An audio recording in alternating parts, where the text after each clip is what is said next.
All right, everyone. So we are about to start this session. First of all, thank you very much to all of you for joining this call. You are more than 200 right now, and I'm sure that many more will connect in the next minutes. My name is Ludovic Coursela. I'm the project manager for the EU Blockchain Observatory and Forum. I'm here with some of my colleagues, including Tom Lyons and Ken Timsit, who are also part of the Observatory and Forum. And also you have here on this call the team from the European Commission's DG Connect, who is responsible for the Observatory. Before we start the workshop, I just want to take the opportunity to remind everyone a few best practices for video conferences. So first of all, as much as possible when you are talking, try to use a headset in order to make sure that everyone can understand what you are saying clearly. Second of all, I know that it would be great to be all together in the same place, but as you know, with the current context, video conference is the only thing that we can do. However, please turn on your video in order to make the experience as interactive as possible for everyone. Then there is a very important aspect, which is that this workshop is currently recorded. So please be aware of that. The recordings of the workshop will be published on the website of the Observatory. So if you have any issues with the fact that you are recorded, please don't participate actively in this call. Then in terms of practically speaking, how it is going to work for questions. So as you can see, there is a chat box that is available on Zoom. This chat box is here mainly for asking technical questions, or if you have any troubles with the video conference itself. Questions that are addressed to speakers will run through a Slido. So in order to ask those questions, you need to connect to www.slide.do. You have a meeting ID to enter, and once this is done, you will be able to ask questions. At the end of each session, we will take a couple of questions from the audience, and we will be able to monitor all the questions coming in through that tool. So please use that for all questions related to speakers. Then final recommendations, please try to talk slowly and be succinct with your remarks. Everyone that is not talking will be muted in order to make sure that the call is understandable for everyone. And that's pretty much it. So that's for the preamble of the discussion. Again, thank you very much for joining us today. A quick look at the agenda before we start. So we are going to start the afternoon with a couple of introduction speeches. First from Peter Zilgavis from the European Commission's DG Connect, and then from MEP Eva Kaili. After those introductory sessions that are going to help us understand the current context and what is happening at the EU level, we are going to deep dive into what the Observatory has done during the past 2 years. This is our main objective today, share with you the outputs and share with you the results of the work of the Observatory. There will be 3 dedicated focuses on use cases that have been selected as most important by the Observatory, including supply chain and trade finance, digital assets, and digital identity. And finally, we are going to conclude the workshop with a dedicated session on how blockchain can help regarding the current COVID-19 crisis. So this is the session that is entitled Blockchain in a Changing World, and a few metrics finally about the Observatory and Forum and its outputs. So without further ado, I would like to welcome Peter Zilgavis to this call for the first introduction today. Thank you very much, and Peteris, the floor is yours. Thank you very much, Ludovic. Do you see and hear me? Yes, do you see and hear me? Excellent, yes. excellent. Everything is Well, working. first of all, I'd like to start with saying thank you very much to Ludovic, Ken, Tom, the other members of the Observatory, the other partners, and to the European Parliament, Eva Kaili, who were responsible for these first 2 years and very successful 2 years of the Observatory, which has been an essential part of the blockchain strategy and implementation of the European Commission. Next slide, please. Peteris? Yes. Okay, this is just, sure yeah, sure. You just have this. Perfect, no problem, no problem. I thought it looked like a set of PowerPoints, but it's just the introductory one. Perfect, no problem. No, sure, but if you had slides, Peteris, please feel free to share your screen. I can give you that. I'm thinking in terms of slides, so this is no problem. The Observatory and Forum is an essential part of the Commission's blockchain strategy and approach. First of all, there's a joined up political vision, 27 EU member states, Norway and Liechtenstein, working together to build a European blockchain services infrastructure, which is putting into play, into deployment, 4 initial use cases: self-sovereign identity, regulatory reporting, audit document certification, and diplomas, and is moving on to add 3 new use cases in the next year.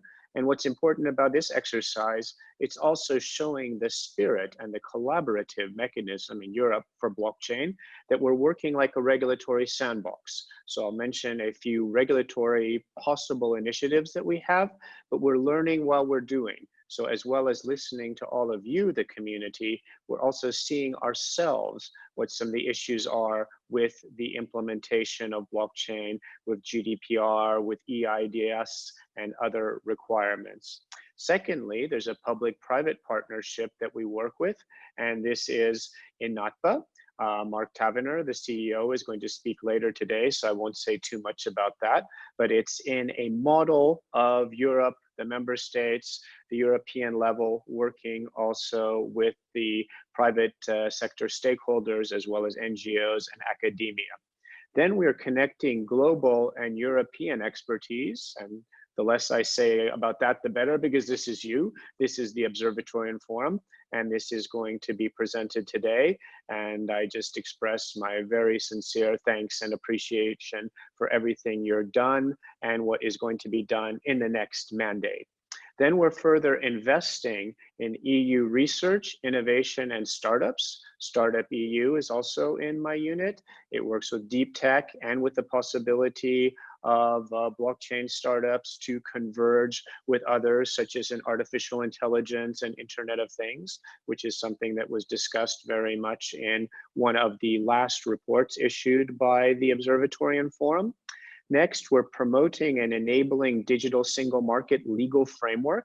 We just closed the public consultation on the digital assets, hearing what you all said about tokenization. We're very much looking to enable, with an innovative framework, securities tokens, payments tokens, utility tokens. We'll see what the classification is, but all types of tokenization utilizing smart contracts in the blockchain.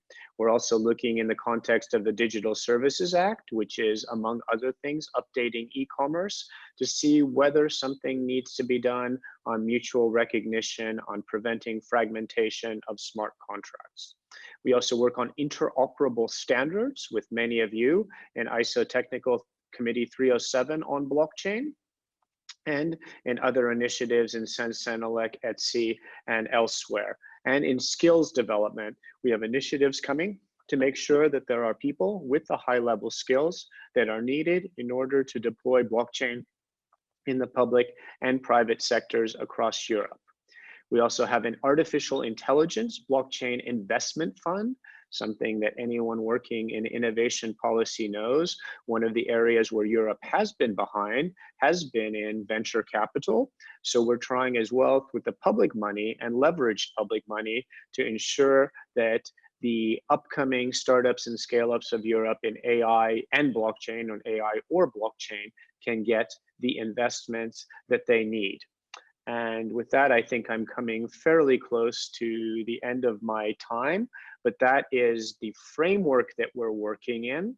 We have a blockchain strategy, which will be coming out sometime during the first half of the year. The exact date, we're not sure of yet. This might be at the beginning of June.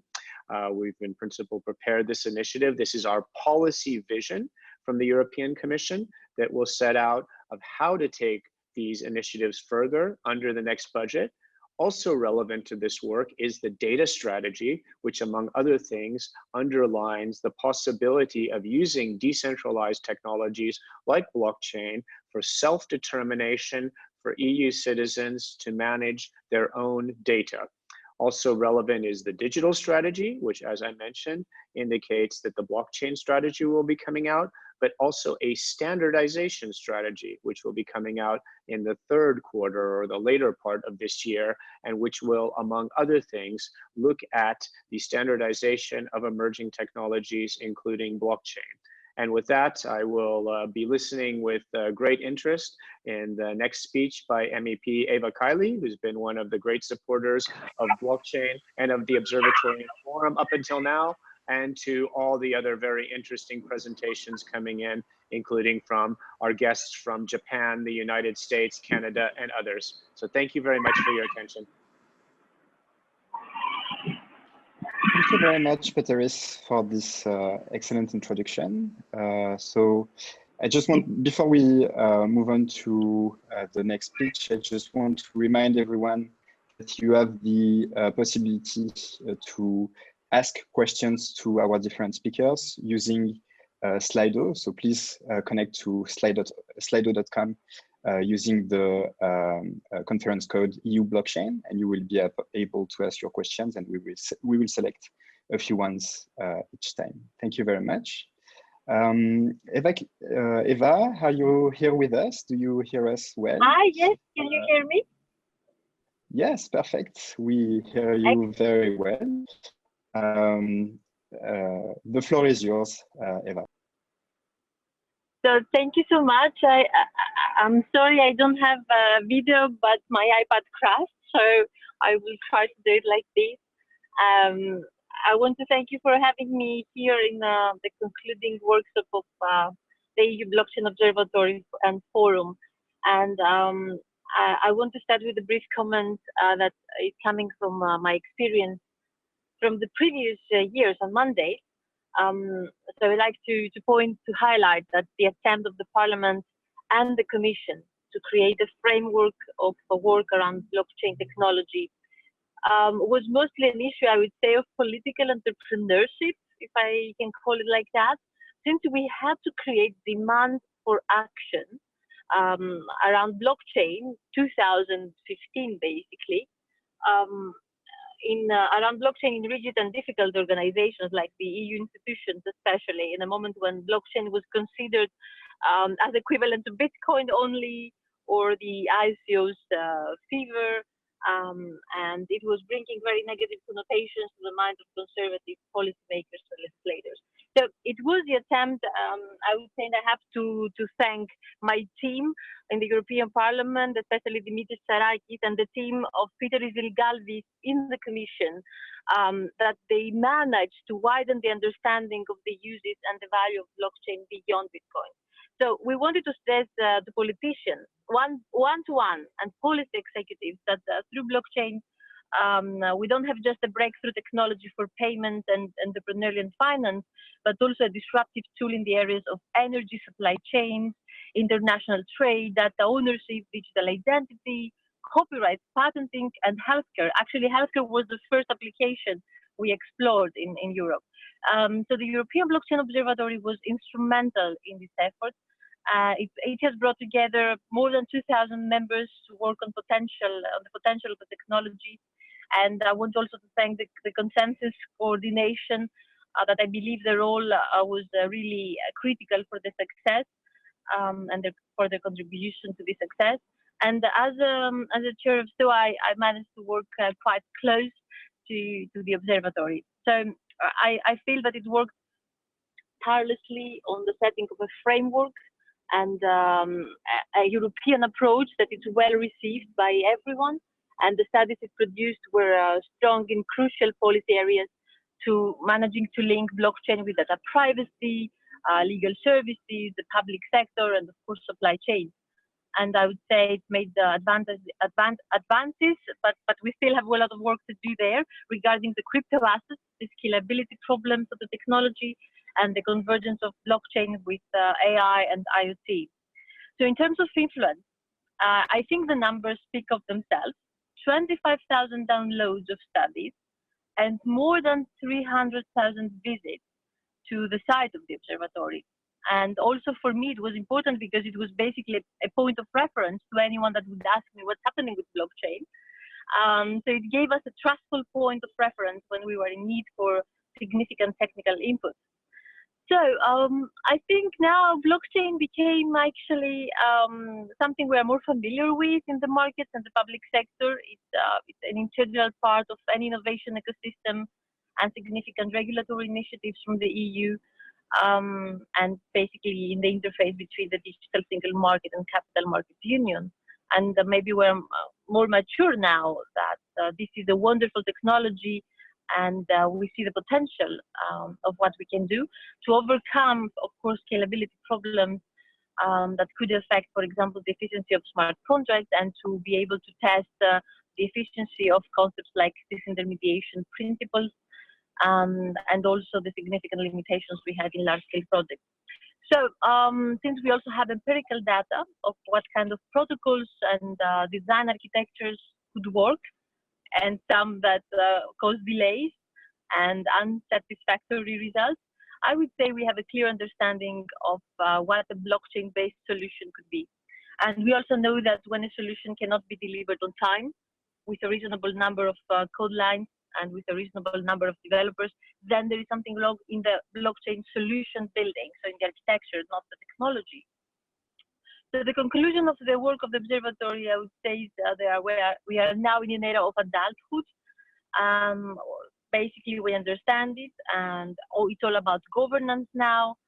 And I would like to speak a bit about the future of the blockchain observatory. So for me, if Europe wants to have a decisive role in the development of blockchain solutions, and the word solutions is the one I want to emphasize, instead of blockchain ideological preferences, of course, and approaches, I would say we need a convincing approach for the structure and a clear key performance indicator.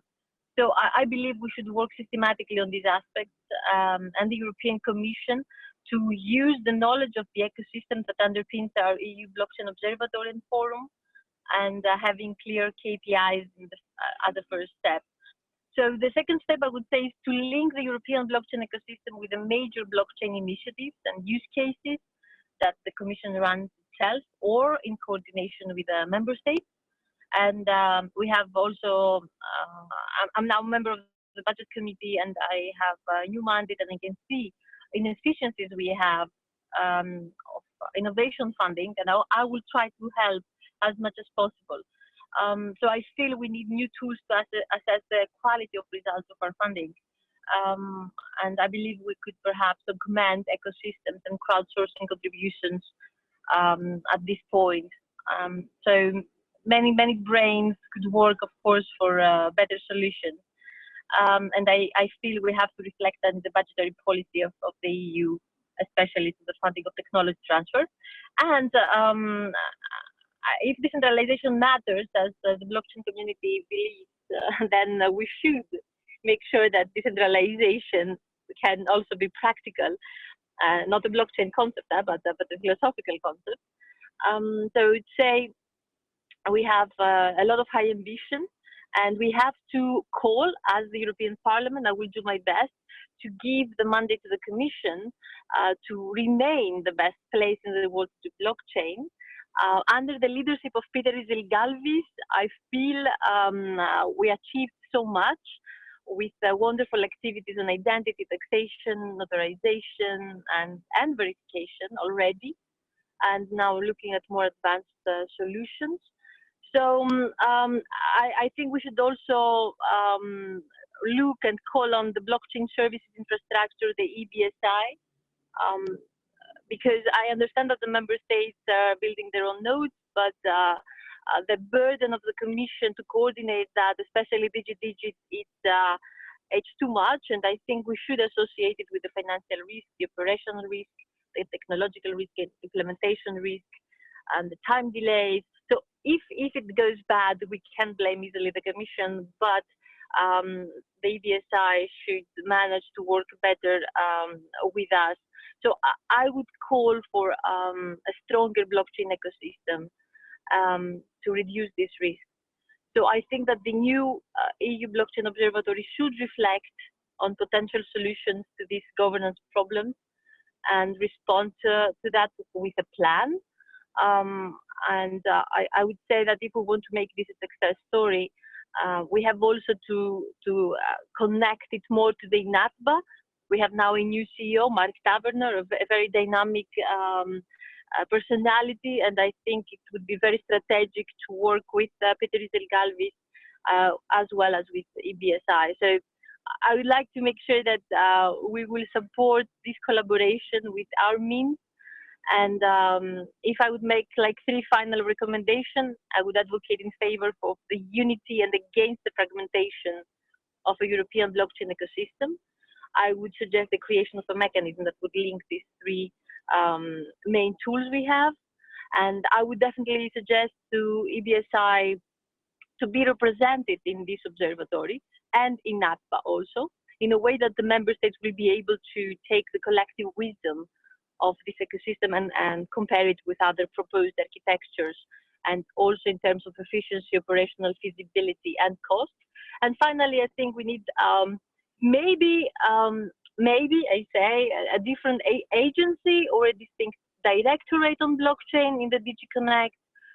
Peter Galvis should be helped by us, should be supported to have enough manpower and budget, and the responsibility to coordinate it horizontally also with other blockchain activities in the Commission in search for cutting edge and pragmatic solutions without unreasonable delays, because really I would like to talk about more successes now in terms of actually building pilots that work. So I will try to work close with the Commission and the Court of Auditors in the reevaluation and reassessment of the current KPIs, wherever they exist, that determine what results should be considered as satisfactory when we're talking about technology-intensive projects.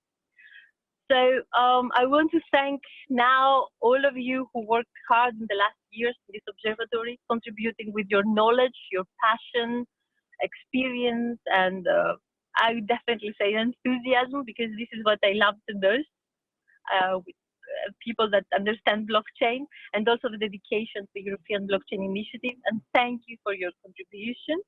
I'm sorry that this amazing event takes place like that. These are challenging times and circumstances, but I promise you I will be by your side, the European Parliament, all the time, and to support your role also for the future. And I believe it will determine also the success of Europe in the emerging technologies. I want to thank you again so much. Thank you.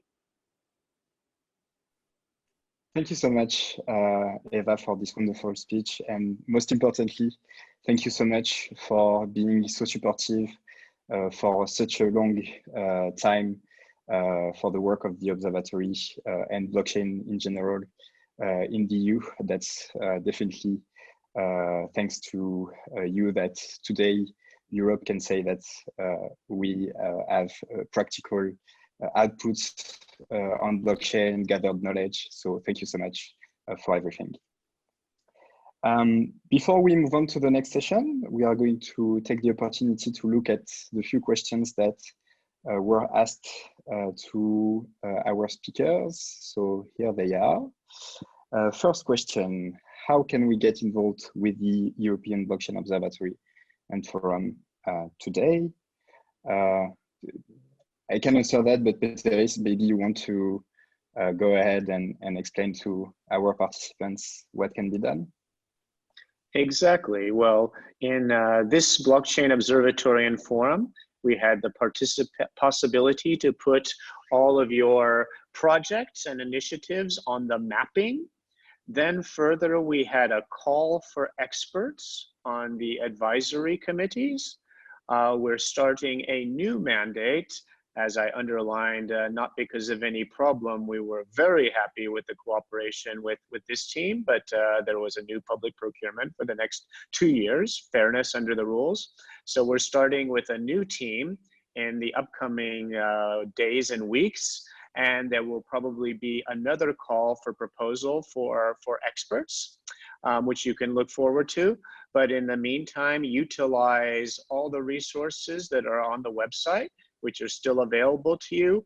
Put your initiatives on the mapping, send information, and then we look forward to having a new schedule of the upcoming workshops and the things that we can do together. And as you heard, we have great cooperation right now with the European Parliament, which can only get better, and with the member states and within NOTPA. So we'd be happy to see all the other stakeholders involved more in the observatory and in this collaboration. Thank you so much, Peteris, for this answer. So the second question is already partly answered by you already. So the selection of the team is done via public procurement, and so the new team will be announced in the coming days or weeks. Moving on to the next question. So I'm not 100% sure I understand fully this question, but it's related to the reports on Digital Services Act and the fact that it highlights the lack of legal clarity, certainty for smart contracts. I think the question here is really about what is the Commission currently doing to address this issue of lack of clarity related to the legal framework. We have a report on the legal aspects of blockchain, which was published at the beginning of this year. You can look into that, as well as a previous report of the Observatory and Forum looking at this. But to try to summarize it in a few words, it seems that within a country, there's not really an issue with the recognition of smart contracts. Contracts in almost all of our member states can be in very many or almost any form, as long as it is a real agreement that is understood by both sides.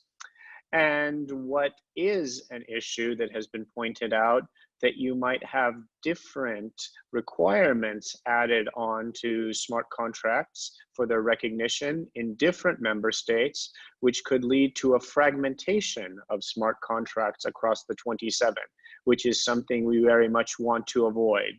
So we believe in the upcoming public consultation on the Digital Services Act, we'll ask you, the community, about it, the member states as well, and we'd be happy to hear from you. And then we could proceed in that legislative instrument or another one to try to ensure that there is not this fragmentation. But I again do have to underline, this would be in a pro-innovation spirit, not to add some kind of irrelevant bureaucracy or extra requirements which are not there in the contract law, but again to ensure that there is a level playing field and recognition of a legal smart contract across the whole digital single market. Thank you very much, Peteris. Next up, we have a question regarding identity. Any plan of exploring single source of identity on the blockchain as future complement to our national ID? Embedding healthcare data would be convenient in COVID-19 time. Well, exactly. You have a presentation coming up from the convener of the self-sovereign identity of the European self-sovereign identity framework, Daniel Dessay, a little bit later. So I will not steal his thunder, and he has much more expertise on this than I do. But definitely, self-sovereign identity is one of the European blockchain services infrastructure use cases, which we are not testing, but aiming to deploy and to deploy in the near future.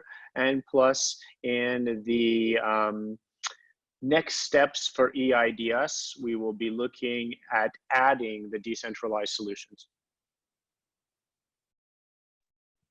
Thank you very much, Peteris. There is a similar question from the same person about cryptocurrencies and CBDCs. So we also have a session during the afternoon about that. So this will be a good opportunity to cover that point later today. Next up from the same person, thank you very much for being active, and thank you very much everyone for asking questions. To build blockchain capacity at scale, how about following the successful model of elements.ai, of elements of AI, sorry, teaching blockchain basics to 1% of the EU in the next 20 months. So this is really about education. Any take on this?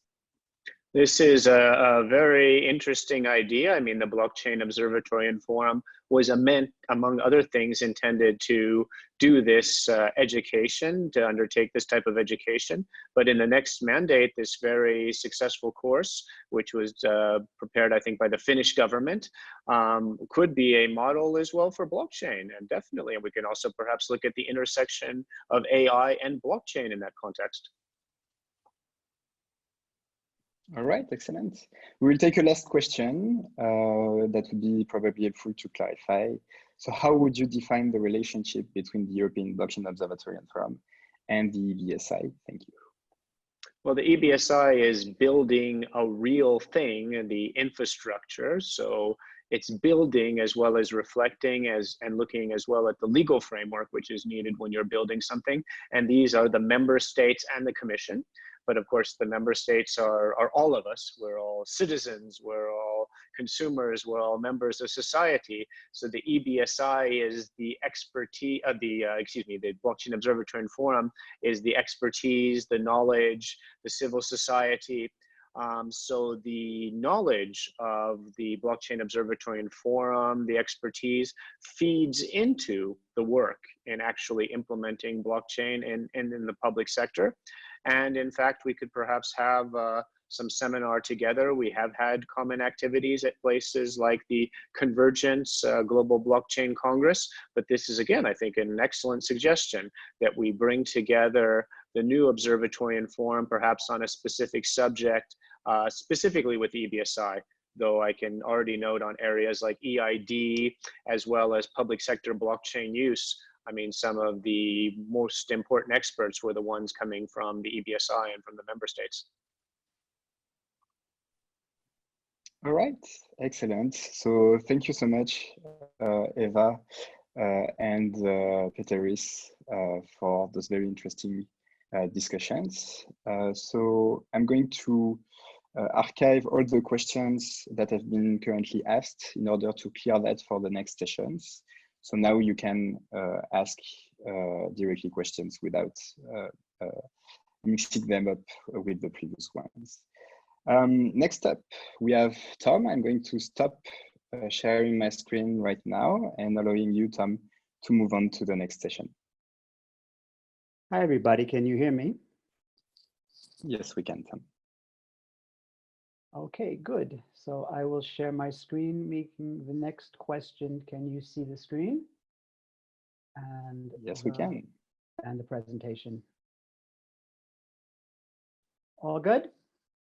I love it when I love it when these things work. Okay, hello everybody, and thank you all for I want to say for coming out. Thank you all for logging in today. My name is Tom Lyons, and I am part of the team that has been working on the Observatory and Forum since the beginning. I work very, very closely with Ludovic, where Ludovic is more on the project management, and especially he's involved in putting together the workshops, which have been, in my opinion, excellent over the time. I'm more involved as the report manager in working with the experts, with the working groups and others to put together the thought leadership. So I'm like the editor-in-chief of the Observatory. And what I want to do in this presentation, which I promised Ludovic would take no more than 15 minutes is to take a look back at the thematic work that we have done on the observatory, but with an eye a bit towards, where have we come, not just looking backwards, but sort of where are we now. So I prepared a qualitative view, sort of a thematic, thematic overview of the stuff that we've done together on the thought leadership side. We have also taken a quantitative look at the ecosystem. So we're going to present to everyone today some what we believe to be new data or very, very current data on some of the metrics of the ecosystem that we've been able to look at to sort of give us an idea of where we are and where we're going. And then in the third part, myself and Ludovic, who helped me, we're going to go out on a limb and give you some of our opinions of what might be coming next for blockchain in Europe. So in terms of what I call the qualitative view, here I'm talking about the observatory's thought leadership. And what we've been doing is working with various groups of experts and also just with the community to examine a bunch of different themes that we have found important to blockchain. And the work of this comes out in either reports on our workshops. Sometimes there are academic research papers presented by our academic partners, and then there are the observatory's thematic reports. That's our thought leadership menu. And the question of who contributes to this. So it's the community. We have the working groups that Petros mentioned. We have 60 European thought leaders in 2 different working groups. We have the workshops. So for each workshop, we invite experts or practitioners who present and go on panels. We also open the workshops to the general public, and in each workshop we have a group discussion.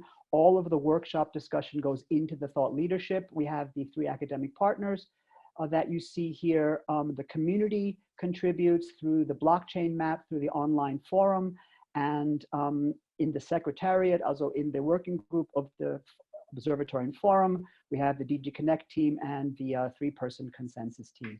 On the right, I have listed the 18 themes that we have examined over the 2 years. Each theme has a workshop. Most of the themes have papers, not all of them. What I would like to do in the next 2 slides is kind of go over some of the highlights of all these different themes. And I'm not going to go through all of them because it would be much too much. But what I've done is I put together some of my personal sort of bullets and recollections out of these different themes that I think are important from a standpoint from today. And I think one of the main points that I want to make, if you start at our first theme, our first workshop and our first paper was on blockchain innovation in Europe. And a lot of the recommendations that people came to us with, and a lot of the work that our thought leaders and other experts or a lot of the themes that we were discussing back then are still extremely relevant today. So already back then, we had clear wish from the community to clarify the legal and regulatory framework. That is happening. We had a clear wish to educate stakeholders. That is also very much a emphasis now on the EU level. Identity surfaced very early as an important theme. Skills and best practice we talked about back then. Funding, of course, everyone's going to be interested in funding for research. That's a very important theme that we started with that. And I found it interesting that already in 2 years ago, there were people talking or wishing for public-private partnerships. In that case, in terms of flagship projects, now we have INATBA, and we have a lot of action on that front. So I think that we were, I'm not going to say that's because of us that these things have been happening, but I think that we were very much on the right tracks already from the beginning. If you look to our next paper was on, big theme was GDPR. What strikes me now about GDPR is that back then, everybody was scared of GDPR and that was going to not get along with blockchain at all. There's going to be all these tensions. I think that that's no longer so much of a concern. What's interesting here is that we already back then started talking about privacy preserving technologies like zero knowledge proofs and homomorphic encryption. And those technologies over the past 2 years have become much, much more important. So that's a very hot topic right now. So we were already looking into these things back then. Obviously, we looked at government services, and we, in our government services work, we're talking about some ideas for a government blockchain infrastructure, and now we have EPSI. So again, that is a theme that has followed us through those years. The topics of identity and supply chain, which I put a little sun on, those we're going to talk about later today, so I'm not going to go into detail about those. Legal recognition, I think Peteris already discussed this a bit. This is a very important theme for a lot of people. I think in our work there, we emphasized the problems, but we also wanted to put out the message that the technology and the law are often in tension, but they always find each other in the end. We continue digital assets in healthcare, very, very important. We'll hear about those in depth today. Later, education was a very hot topic. We did a skills survey. We know we need more training in Europe, and I think that the EU is working on this. Educational credentials, so diplomas are part of EPSI use cases. So that is something that is very much current today. And obviously research is and will remain extremely important. I think what's interesting about research is that there's a lot of technical areas that need research, but we also need research in things like blockchain governance and best practice. And these are also areas that we need academic work on. Okay, then I've summarized all of this here. So I looked at all the recommendations we made in all of our papers. And like I was saying before, I think to a great degree that there's movement on sort of our main recommendations on the legal and regulatory side. People wanted clarity, and I think we're starting to get that. Peter's discussed the consultation on digital assets. There's the EIDAS consultation coming up. I think the Commission has certainly, and I believe Ava mentioned this as well, has certainly indicated they're very keen on harmonizing the legal and regulatory framework as much as possible and avoiding fragmentation. A lot of our experts also said, let's get clarity on regulation, but don't over-regulate too quickly, strike a balance. I personally think that that's been pretty much happening. And of course, we need to communicate legal and regulatory rules probably a little bit better. On the policy side, already talked about this, education, funding, the public-private partnerships, government infrastructure we're seeing. And me personally, I'd like to see the emphasis on decentralized identity that we're seeing coming out under EPSI and other areas. We'll hear about that today. And obviously lately, digital assets in terms of CBDCs and stablecoins is a very hot topic. So there we are on the recommendations and the thought leadership side. And then just to keep moving, in terms of the quantitative view. So we wanted to put something together for you in terms of metrics for the ecosystem as of like right now. So during our 2 years, the observatory has been collecting data on Europe, mainly through our blockchain map, where we have 700 mainly European projects that are in our database, but we wanted to enhance this with more of a global view. And we were quite lucky to be to have some generous assistance from a company called Block Data, which is a market research firm that focuses on exactly these topics globally. And we combined our data set with theirs, which is over 5,000 companies, 3,000 of which are pure blockchain. And this is data that's from public sources, but very much vetted, very much looked at in a manual way to be verified. What did we discover? A few takeaways. First of all, in terms of project creation, no surprise here. During the blockchain hype in 2017, we saw the height of project creation in terms of blockchain projects. That has fallen off with the ICO, with the end of the ICO boom, and project creation is going down rather dramatically. Okay, this follows very much the standard hype cycles that we all know. And I think personally, this is a personal opinion, this reflects to a large extent the separating of the wheat from the chaff. So, the really good projects will stay, and a lot of the ones that weren't viable will fall by the wayside. What we thought interesting in comparison is the pie chart on the right, where we're looking at the amount of companies that are joining consortia. And over 2,000 companies are represented in this pie chart.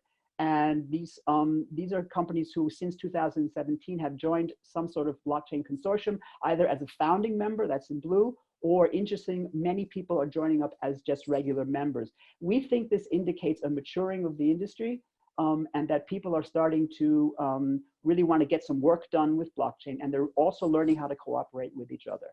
So that's on the project creation side. Obviously, everyone wants to talk about funding, and that's a very interesting topic here too. On the left, we see data on all types of funding for blockchain since 2011, actually. Here in 2018, we see the also the ICO boom at its peak. And this too represents or reflects the hype cycle. On the 2018 numbers, we have to keep in mind always that those are distorted by some mega ICOs. So there's EOS in there for 4 billion, Telegram for 1.7, and the funding is definitely dropping off. What this means is not necessarily clear. I'll get to that in a second, because I'll say that now. So we believe that also looking at the consortia graph from before, that this reflects to also the fact that there's probably more spending going on in enterprise blockchain. A lot of that data is private, we don't have it. The graph on the right is interesting and poses a bit of a conundrum for us.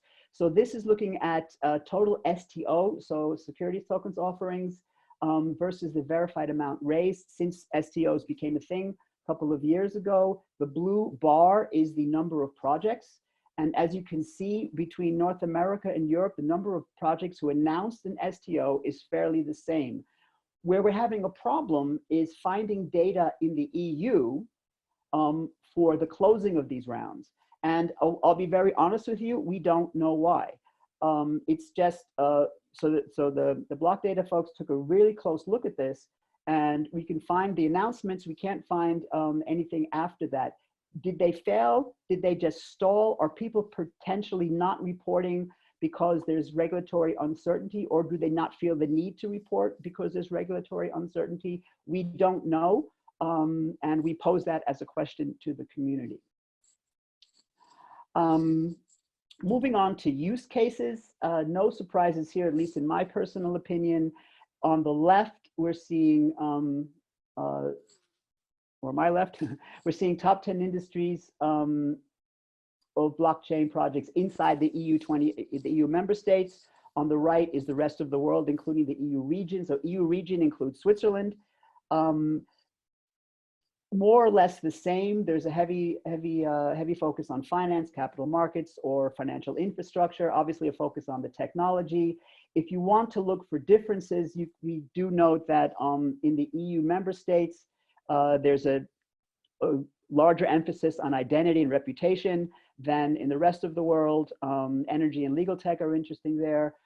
In the rest of the world, we see a bit of more of an emphasis on data and analytics and on enterprise. But personally, I think that the differences are minimal. So I think that the use case data is fairly uniform around the world.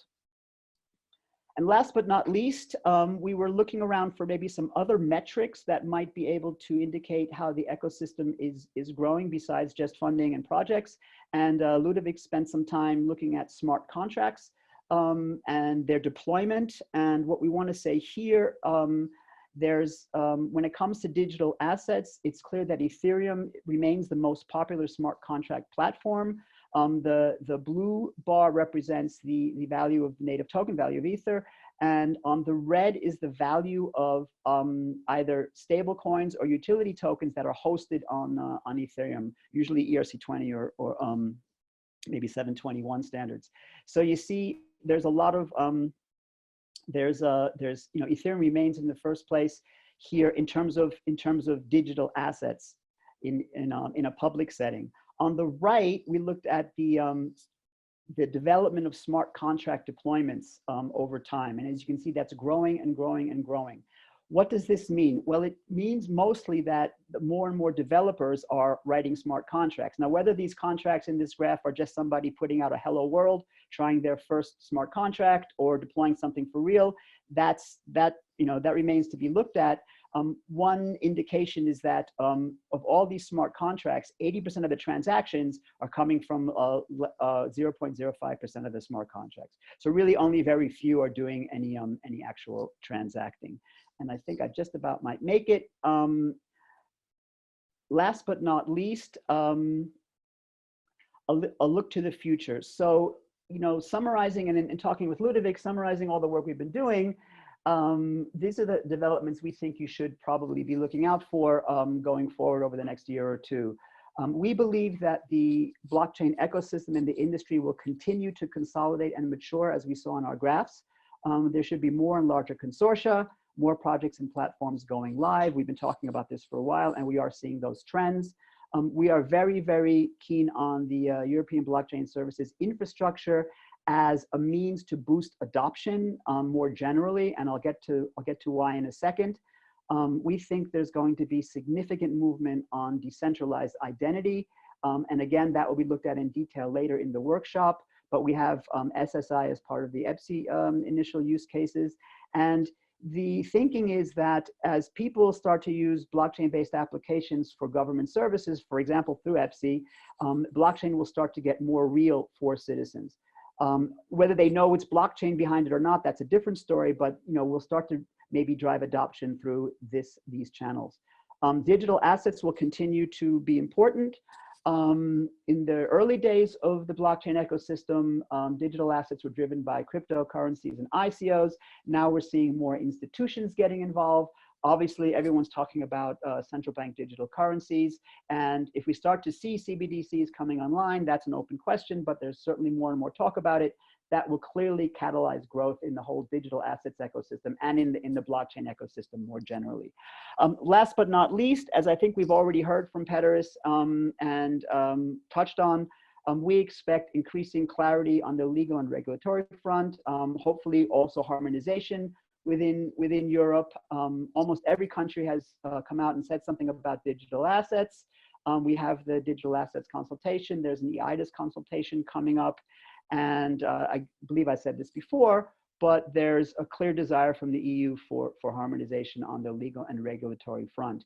And with that, I'd just like to say a really personal thanks to my team, but also to the DG Connect team and to everybody in the working groups that and all our experts with whom I had the great privilege to work over the last 2 years. And I believe that is it. Thank you very much. And I will stop my share. Thanks a lot, Tom. I'm going to come back sharing my screen in order to highlight the questions that have been asked during your presentation. So first of all, I'm going to answer this question because many people are upvoting it, even though it has been covered before. So so the selection of the Observatory and Forum is a process that resulted from a public tender. So everything was public. The call for experts that we did at the beginning of our mandate was also a public call. If you want more information about this, all the information is directly on our website and you can find everything. Second question, directly for you, Tom. What do you mean by blockchain projects? Do you mean startups, company projects, government projects? So what we mean by blockchain projects, as I remember on my discussions with the block data guys, is any project that announces that it has primarily to do with a blockchain theme. So mostly startups or companies or protocol projects and stuff like that. So anything that's focused on blockchain, not necessarily government project. Yeah. So the simple answer is yes. Every type of project is included as a blockchain project. Second question: compared to other technology industries, blockchain is tiny. How does the EC foster innovation clusters throughout Europe and attract more blockchain talents? Is that for me or for Peteris? So initially it's for you, but maybe Peteris or someone else from the DG Connect team wants to directly answer, as the question is actually directed more to them. On the blockchain talent, do you want me to intervene? Yes. So the question was, compared to other technology industries, blockchain is tiny. How does the EC foster innovation clusters throughout Europe and attract more blockchain talent? Well, as I mentioned, first of all, we're playing a leading role as the public sector and the united European public sector, that we're building this blockchain services infrastructure together, which does three things. One, it's demand on a relatively small but very much demonstrative scale. Secondly, we run through a regulatory sandbox. We see ourselves if there are barriers to utilizing the technology, and also choose the use cases where the technology is the most relevant and where it can show success. And then finally, it is also showing the confidence that the EU has in this technology and a public sector context.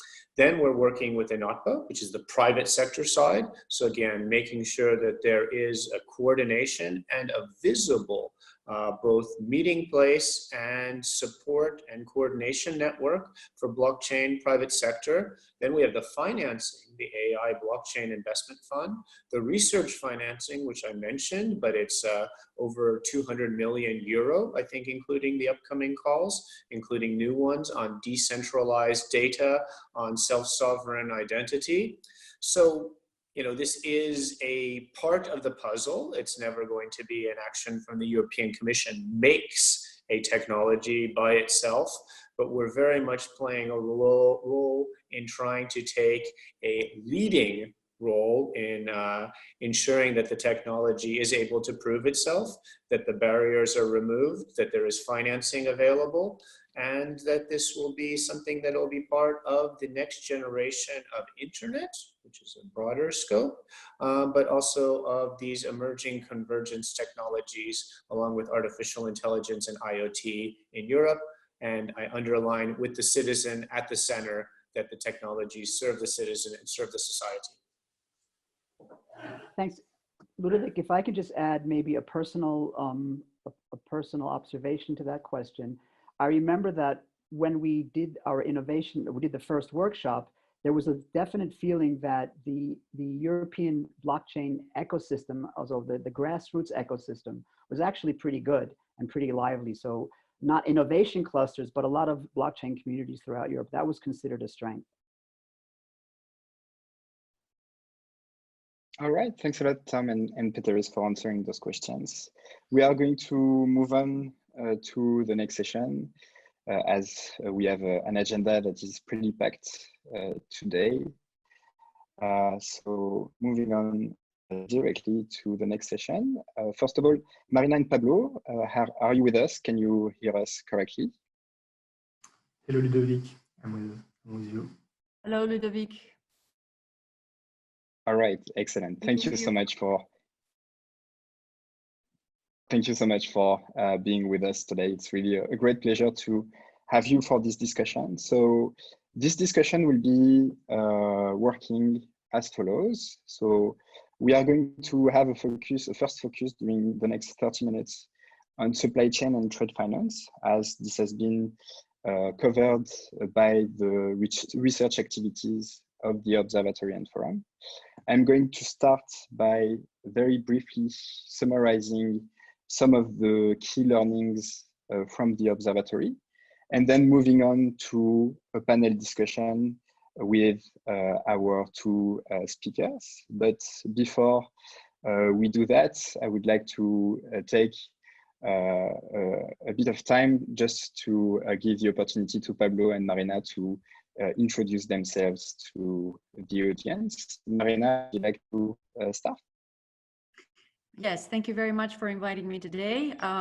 So I have been a member of the Policy and Framing Conditions subgroup of the Observatory.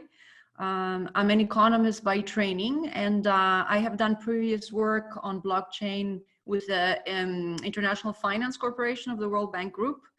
And in this particular instance, I was part of the subgroup that worked on the supply chain and trade finance report.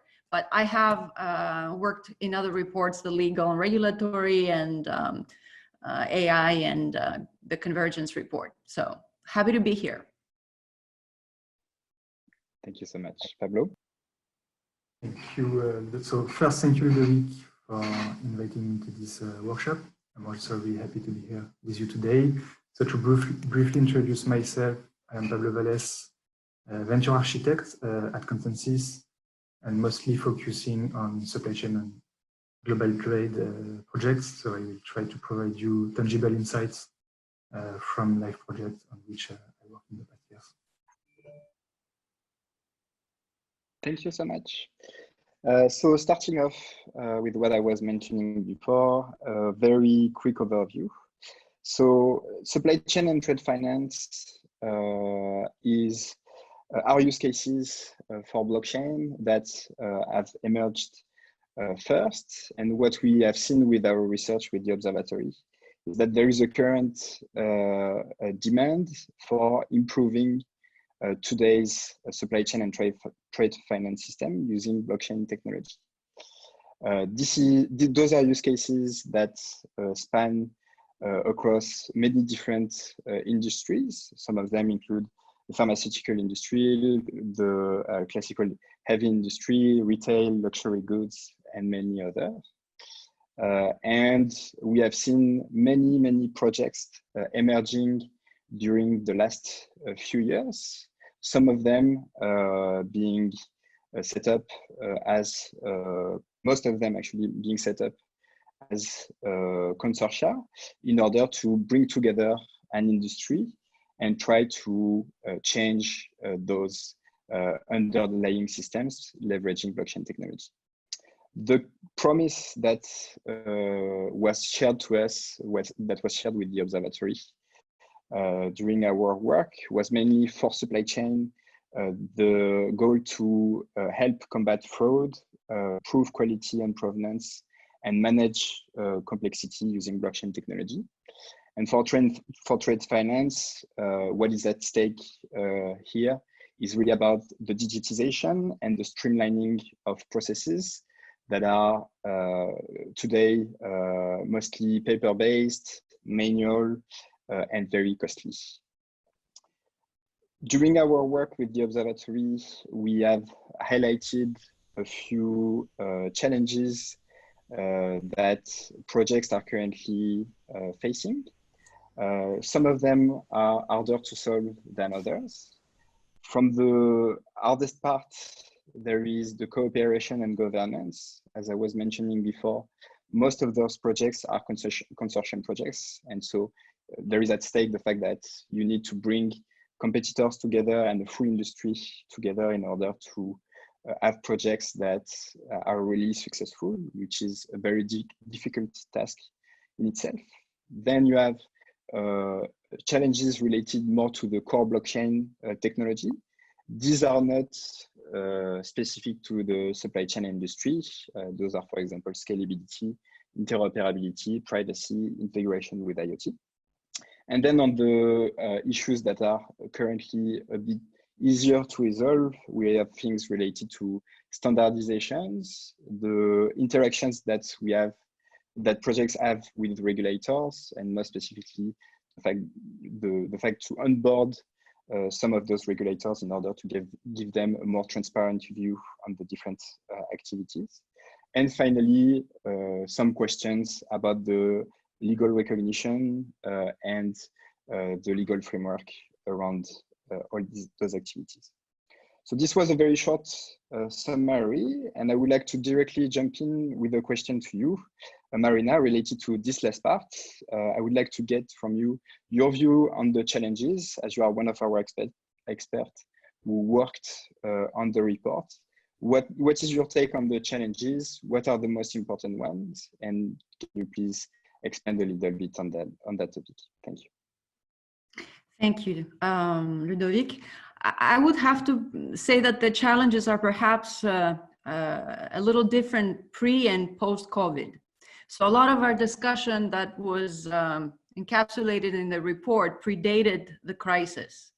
And I think what this happened, this crisis brought into the highlight was how fragile and how siloed global supply chains are. So I think it brought into higher relief how much more we need to advance and how quicker we need to advance with all of these technologies, because there's a real problem here to be solved. That will, I would say, bring a lot of momentum, perhaps on some actors on how to practically advance, but it will also pose some challenges. And the challenges will be that our initial reaction post-COVID was to break down on those global supply chains, to actually provide barriers because of the fear of contagion, because of the lack of transparency. So I would say that the challenge is also an opportunity. It depends also on our collective will to make it happen differently. If I had to segment between the different categories that you enumerated, and we saw some are technical, some are governance, and some are regulatory, I would put as number one being the governance ones. Because those are not necessarily related to the rhythm of maturity that is brought about by technological innovation. They're sort of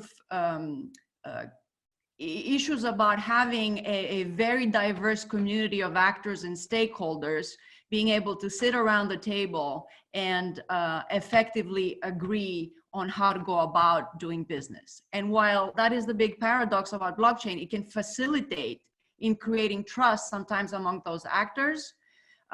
In order to get there, we also ex ante also be able to have some kind of a college of stakeholders or a multidisciplinary, if you have it, process by which we can agree how we're going to collaborate. And it's not easy when you're talking about supply chains that are industry agnostic. They can cover such a wide spectrum of sectors, of jurisdictions, of legal regimes.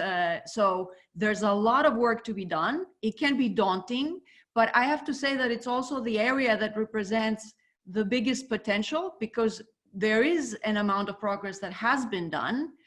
There is a certain flow of process and business process and information around which we can re-engineer, but we have to do it in a different way and we have to do it faster.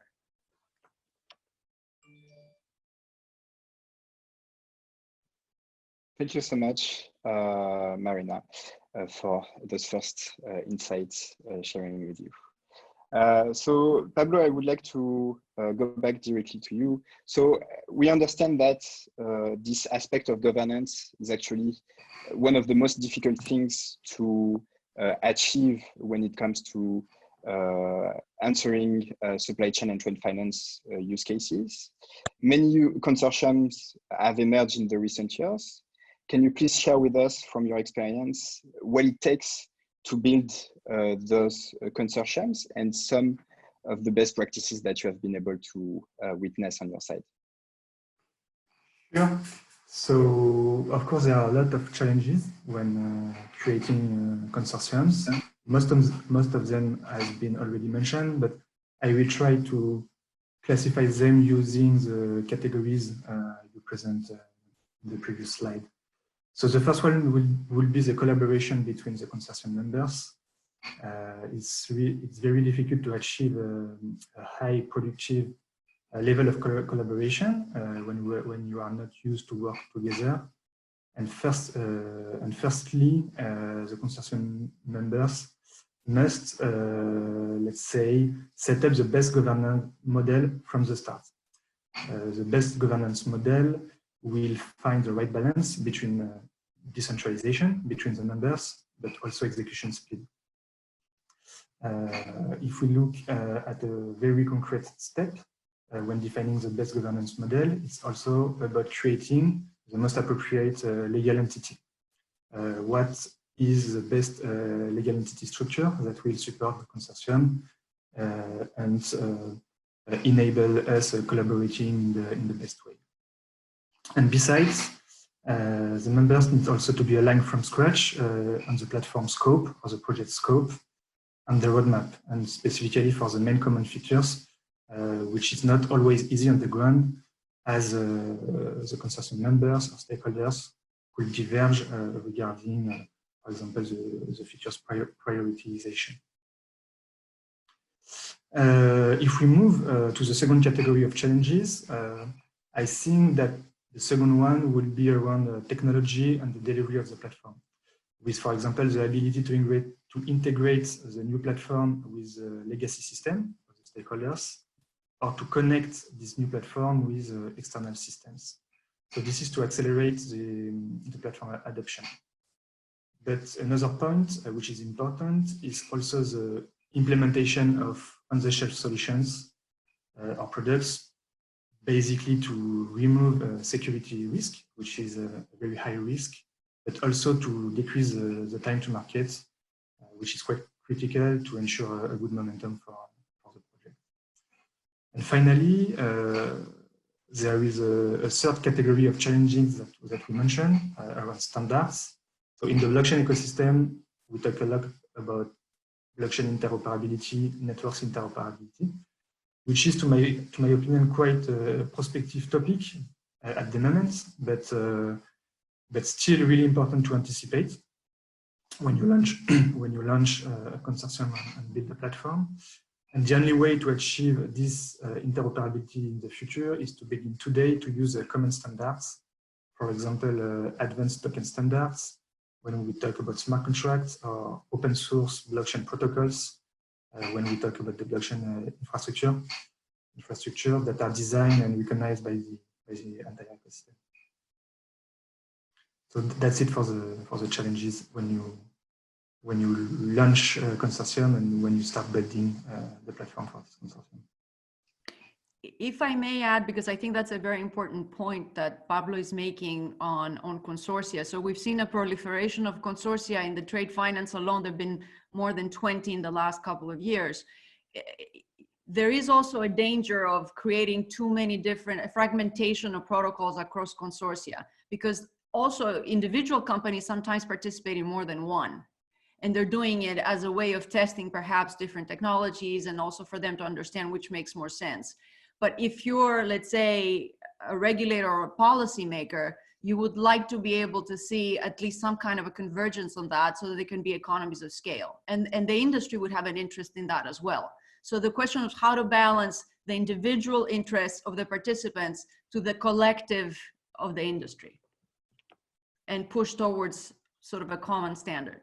So that would be, I think, an important point in moving forward to apply more thinking around and a lot more research, both from the practitioner side as from the legal and sort of technical side. All right, thank you very much, Pablo and Marina, for sharing with us your insight on this topic.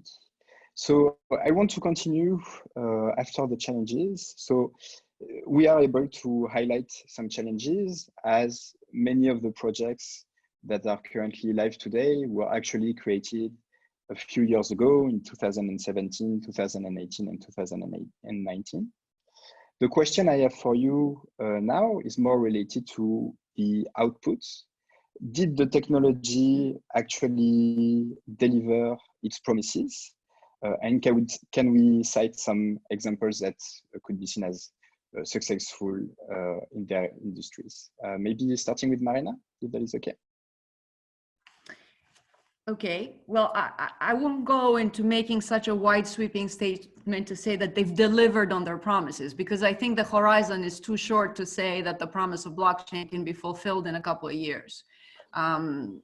If you believe, and I happen to be one of those who do believe, that it has a potential to be a foundational technology, such as the internet was before it, it will require at least 10 to 15 years to fully reach maturity, and it will go through different reincarnations and mutations before it actually becomes the kind of widespread economic phenomenon, you know, the interest was in terms of business applications that follow the technological change.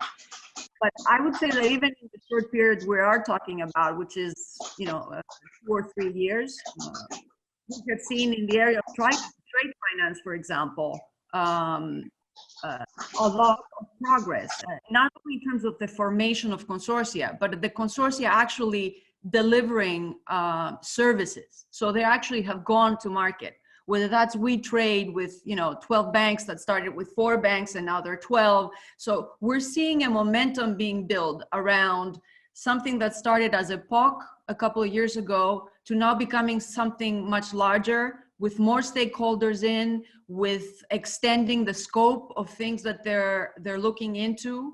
Another example is, for example, Lloyd's registry having collaborated with Allied Blockchain to create maritime labs a while ago, back in 2017. They started with just a certification process, and now they've extended their gamut of services to include a lot of other things, including insurance and certification of workers, et cetera, et cetera. So we see that, yes, it has not yet fulfilled its entire promise. It has way to go. But I think we're starting to see concrete, tangible examples that are inciting others to come in. Seeing the curves that Tom showed before, you know, they might look discouraging, but I think after sort of the hype and the speculative fervor that we saw, it was actually a healthy thing to kind of clear out what was basically hype and allow those who are actually providing real solutions to business problems and re-engineering business models to focus on that, take their time if they need to do that, but really get into some concrete examples and get them to the hands of the business community.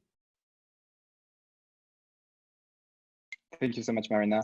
Pablo, same question for you. Were the promises of the technology actually delivered from your experience, and what are good examples where it's worked pretty well?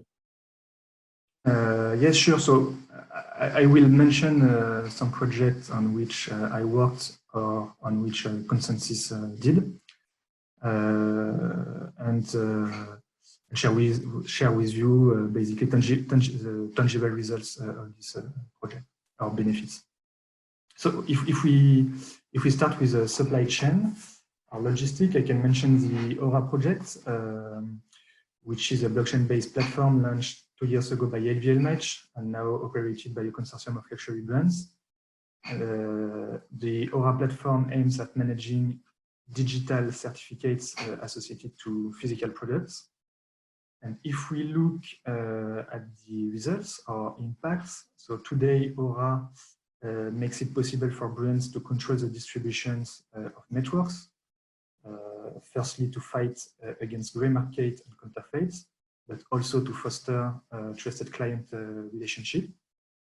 And for consumers, the benefits are quite tangible because they can access the product information and history.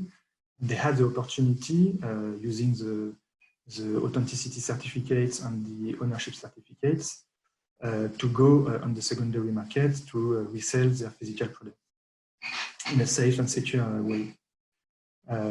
So this is a good example of a consortium on the supply chain in the supply chain space. There are also other examples in the food industry, for example, with quite interesting results as well. And now, if we look at the trade finance use cases, I can mention Congo and Covantis, which are also two large projects on which Consensus is currently working. The first one is already live since 2018. So Congo, which is live, is a blockchain-based platform run by a consortium of financial institutions and oil and gas companies, on which letter of credits, are digitized, streamlined and secure. So basically, the goal is to reduce the entire process time and associated costs. And if we look at the results after almost 2 years of operations, Congo stakeholders or Congo platform users reduce the time to issue a credit of letters from 10 days without the platform to 1 day with the platform. So the results are really interesting for such a use case. And briefly, if we talk about Covantis, which is another consortium in the trade commodities industry, it's run by 5 of the main commodity traders to replace outdated and inefficient post-trade processes with modern solutions. And very basically, it starts with eliminating the redundant and time-consuming paperwork and digitizing it on the the platform. So to conclude, if we look at the big picture, on the one hand, there are some projects like Aura, for example, which aim at creating new business model or new services for consumer on the B2C side, and others like Congo or Commentis, which aim to increase, let's say, existing business productivity on the B2B side. Thank you very much, Pablo. I now have a question for you, Marina, that was actually also asked by our participants. So that's great that we are able to cover that. Could you please extend a little bit on what you mentioned previously related to the fact that with the current COVID crisis, the current logistics systems, supply chain systems, and maybe trade finance systems are currently being impacted? What is this impact and what does it reveal on those systems? Well, I think I'm not delivering a great scoop by saying that we have seen the global trade has been reduced drastically, and that the flow of goods and services has diminished enormously throughout global value chains as a result of the crisis. And I think a lot of that is, of course, a natural response to a public health threat. But behind it is the underlying issue is that there's a lack of trust because there's a lack of transparency. And this is where I think the blockchain has the potential to solve perhaps that underlying problem. The fact that we don't have enough visibility to penetrate within the value chains and understand where those goods and services have been. So whether it's an issue of tracing, food safety or, the flow of pharmaceutical goods in order to prevent these types of crises also from happening, we see that there's tremendous opportunity that can happen. But again, a lot of the issues are not just technical issues. And, the report of the WTO, and they issued a second one co-authored also with the International Chamber of Commerce, designates that a lot of the issues are ones of collaborating across borders in terms of naming things the same, in terms of devising a common language so that technology can be seamless. So it's not just substitution of paper, which is a very important way, but it's also being able to agree on common terms so that, a good that transfers virtually or digitally can be recognized on the other side. And those are governance issues that we need to sit down and have, if you have it, the political will, the public administration will, the policy-making will, to say these need to be solved. We can trust each other to share certain data, and we can agree and design that access as we see fit, so each organization can feel protected, that they don't divulge things that might be, a breach of confidentiality on their part. But it's essential that we'll be able to share this information so that we can collectively prevent these types of things from spreading so quickly and having responses sooner rather than later. Thanks a lot, Marina. I will ask you, Pablo, a last question before we move on to the questions asked by the participants. So what I would like to get from you is a view related to the way the ecosystem is currently evolving. We have seen that many projects in the space are currently driven by the private sector. However, governments and regulators still have a major role to play. What actions would you recommend in order to help innovation and help the full ecosystem? Okay, so maybe I can start answering this question with some generic items, but because accelerating innovation, so not only for blockchain, but for all technologies, goes first with financing projects, and participating in the financing of this relevant projects is a good starting point. And from what I understood at the beginning of this workshop, I mean, the EU is well positioned in that space, as there is as there are a lot of initiative and budget allocated to blockchain. So it's really, really important. But accelerating innovation also goes with communicating and maybe, let's say, desacralizing technologies. And I think that the work that you are currently doing with the EU Blockchain Observatory and Forum is also a really relevant initiative in that sense. But now, if we look specifically at the, let's say, blockchain consortium projects, there is one specific hurdle when starting or when launching a consortium. It's all the process around what we are calling what is called the filing process. So basically, consortium needs to be compliant with the international antitrust regulation, and the filing processes are quite complex and quite difficult to finalize. And maybe a good way for the governments or the regulation to help or to facilitate the launch of consortium will be to be able either to facilitate or to accompany some projects at this step of the launch.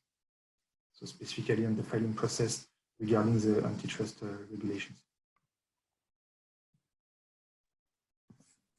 All right, many thanks, Pablo, for these insights. I'm moving on to the questions here. So just give me just a second. So I see that this question is coming back and coming back. Please refer directly to our website, eublockchainforum.eu, where all this information has been published publicly. So if you have questions about that, everything is public. The slides will be shared, of course. So this question was actually already covered in the past during the discussion related to the COVID-19 crisis. So that I will directly move on to this. Do we have other examples than consensus projects? Yes, some of them are cited there. I've seen in the chat people talking about TradeLens, Marco Polo, IBM Food Trust. These are very good examples of what is happening today in the industry. Moving on, give me a sec. So this is a question that is not related to the current conversation. Are there good guidelines, best practices for governance models in supply chain available already? Does one of you, Marina or Pablo, want to answer this question? Well, I'm not directly involved in the governance of a consortia in blockchain. Perhaps Pablo would be more adept to that, but there's quite a body of information. We can perhaps Ludovic address that by putting it on our website that discusses what should be, from a legal mostly perspective and a self-governance perspective, what should be sort of the right framing for a consortia to work. It's not specific to blockchain, although it uses blockchain as a context, and that can be available, as well as, I think one of the participants mentioned it, the WEF just released a blockchain toolkit that addresses also issues of governance, and whether you're a private sector participant or a policymaker, it sort of has some recommendations on how to move forward in a productive way. It's a more generic. Yes, I do agree with you, Marina. So there are a lot of best practices, but I don't think that we have enough time to explain or detail them today. But we already mentioned the most important categories today. So maybe it's a good starting point to have these categories in mind and then adapt the best practices to each specific context or project. Excellent. So unfortunately, we are running out of time for this session. Thank you so much, Pablo and Marina, for joining us today and sharing your expertise and experience on the topic. Before we move on, I just want to mention that if you want to go deeper, and I've seen many discussions in the chat around that, have more details about what is happening, I would recommend you to directly refer to our report on blockchain and trade finance and supply chain that is summarizing most of the topics that are at stake for this use case. And we have also formulated recommendations for the industry and for public stakeholders. So please feel free to have a look, download the report, and give us your feedback. Thank you again, Pablo and Marina, for this discussion. Thank you all for the opportunity today and to be part of the Welcome. Observatory. It's been a great experience. Thank you again. Thank you, Ludovic. Thank you all. All right, moving on to the next session. Valérie, Mathieu, are you with us? Yes. Excellent. Valérie, can you hear us? Are you tuned in? I saw you in the list of participants.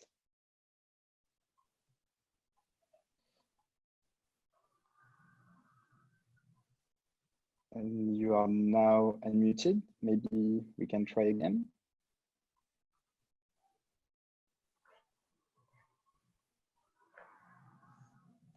All right, so we will give a few minutes in order to try to solve this technical issue and see if Valérie, oh yeah, now we can see you, Valérie, maybe it's better. We unfortunately can't hear you. There seems to be an issue with your audio. Can you please try to log in through the phone number that was in the invitation so that we can hear the audio through the phone, if that is possible, while I do the presentation? Thank you so much. All right, so the next step, obviously, when we talk about blockchain technology, we need to talk about digital assets. This is the core of the discussion. This is the core of the promise of the technology. And this has been covered by the Observatory. Most of the work that we have done with the Observatory was first to highlight what are the benefits of digital assets, why are they currently being used. And so what we are currently seeing is that the best reasons that explain people and projects using digital assets today are mainly in order to reduce clearing and settlement time. Oh, Valérie, I think we can hear you now. Maybe it was someone else. No, I don't think so.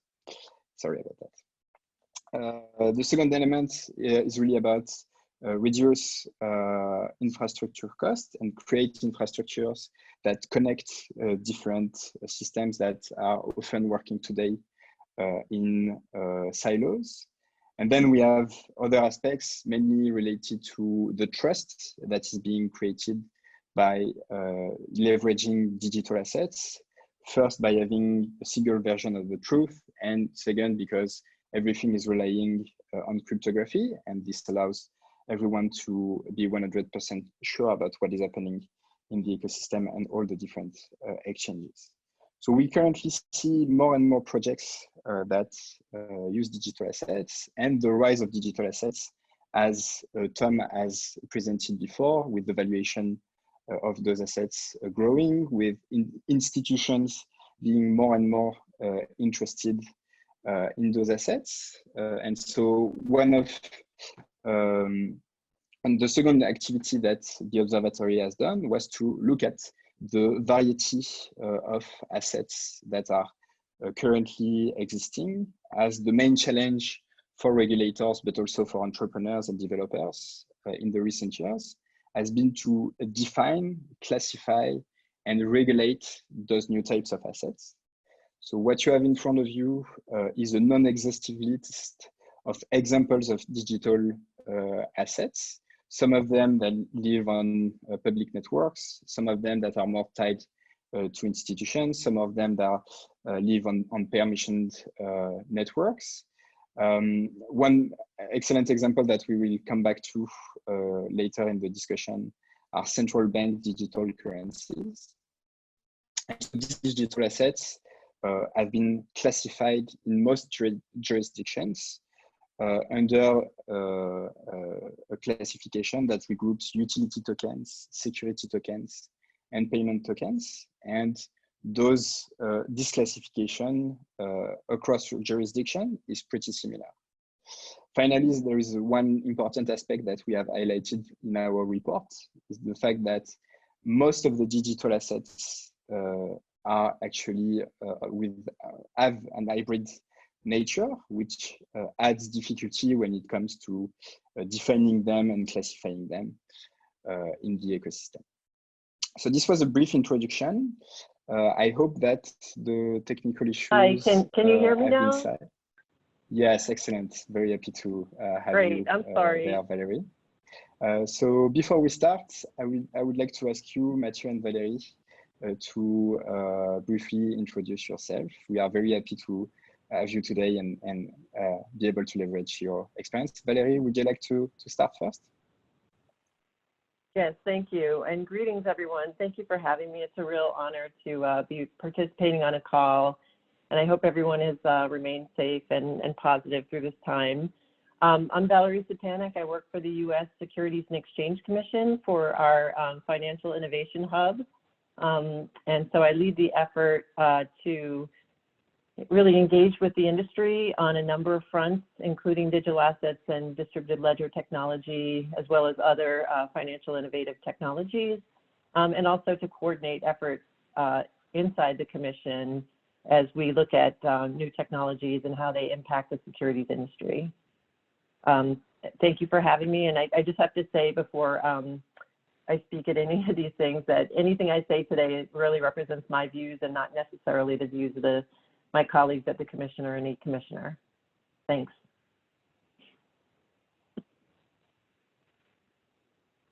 Thank you very much. Mathieu, would you like to go second for your introduction?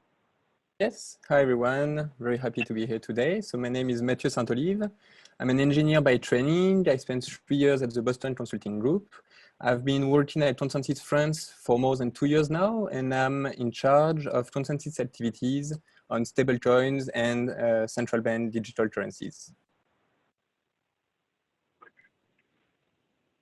All right, thank you very much to both of you. And again, it's really a pleasure to have you there.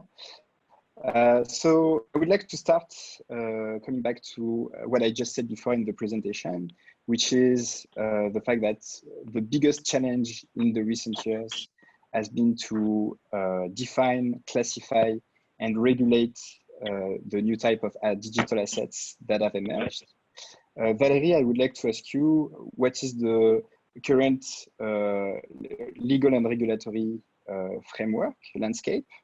And is there still a need for clarification?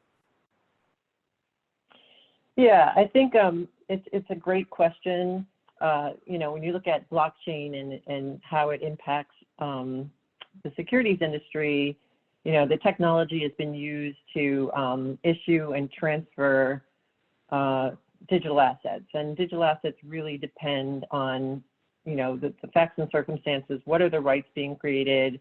What are the expectations of the parties to a transaction, reasonably based on all the facts and circumstances? So the threshold issue always with the U.S. Securities and Exchange Commission is analyzing whether a digital asset is a security or is otherwise used in connection with securities-related activity. And so we have statutes that define under U.S. federal law what a security is, and this includes many different types of instruments, including, you know, stocks, bonds, transferable shares, and also something called an investment contract. An investment contract has been kind of defined under the U.S. federal law through decades of case law, and it's a very broad concept. Again, it's looking at the economic realities of a transaction to determine whether or not something is a security as an investment contract or something else. And this test, referred to affectionately or non-affectionately as the Howey test, looks at whether or not there's been an investment or a contribution of value in exchange for, invested into a pool with the expectation that others are going to undertake managerial or entrepreneurial efforts to increase the value of that investment. And so it sounds like a basic test. I think applying it in practice takes some analysis.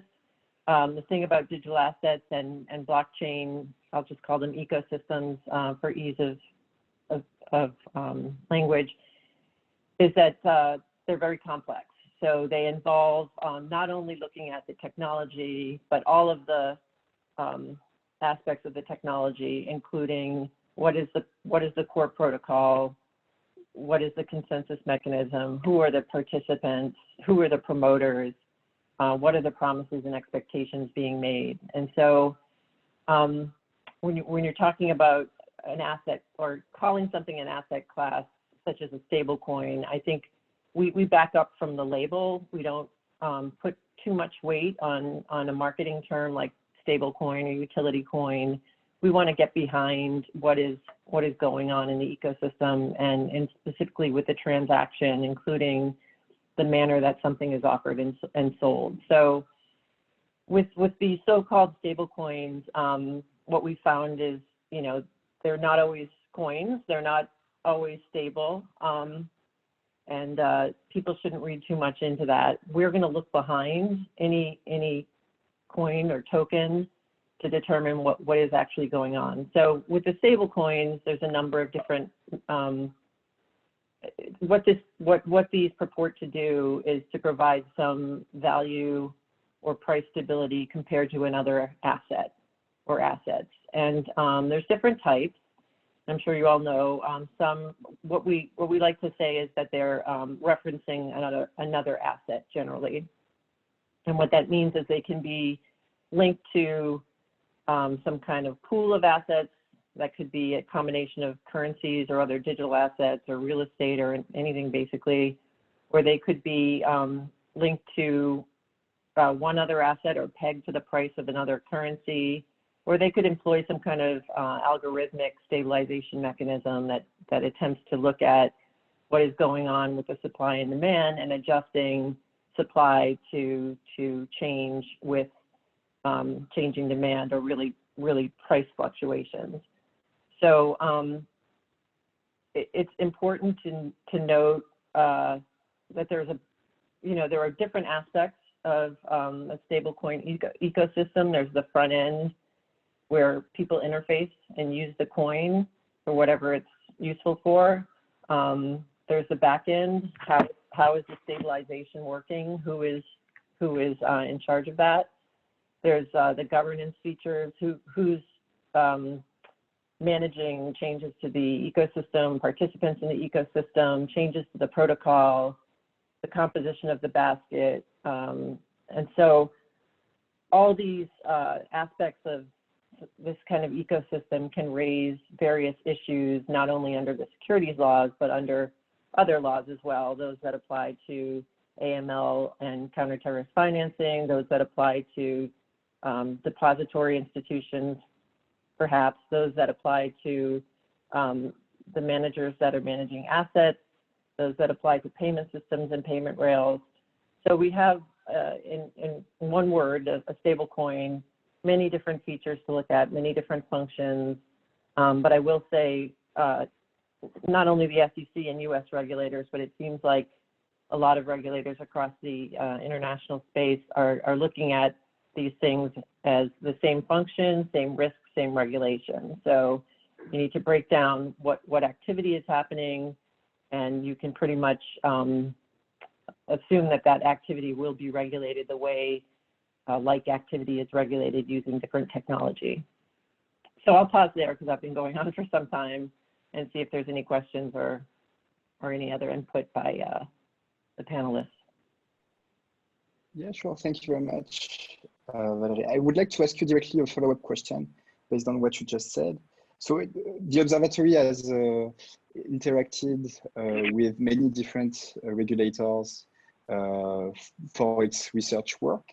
I would like to get from you the main principles that are driving the SEC's stance toward digital assets, and if you think that the current stance that is taken by the SEC is different or not from regulators from different other regions in the world.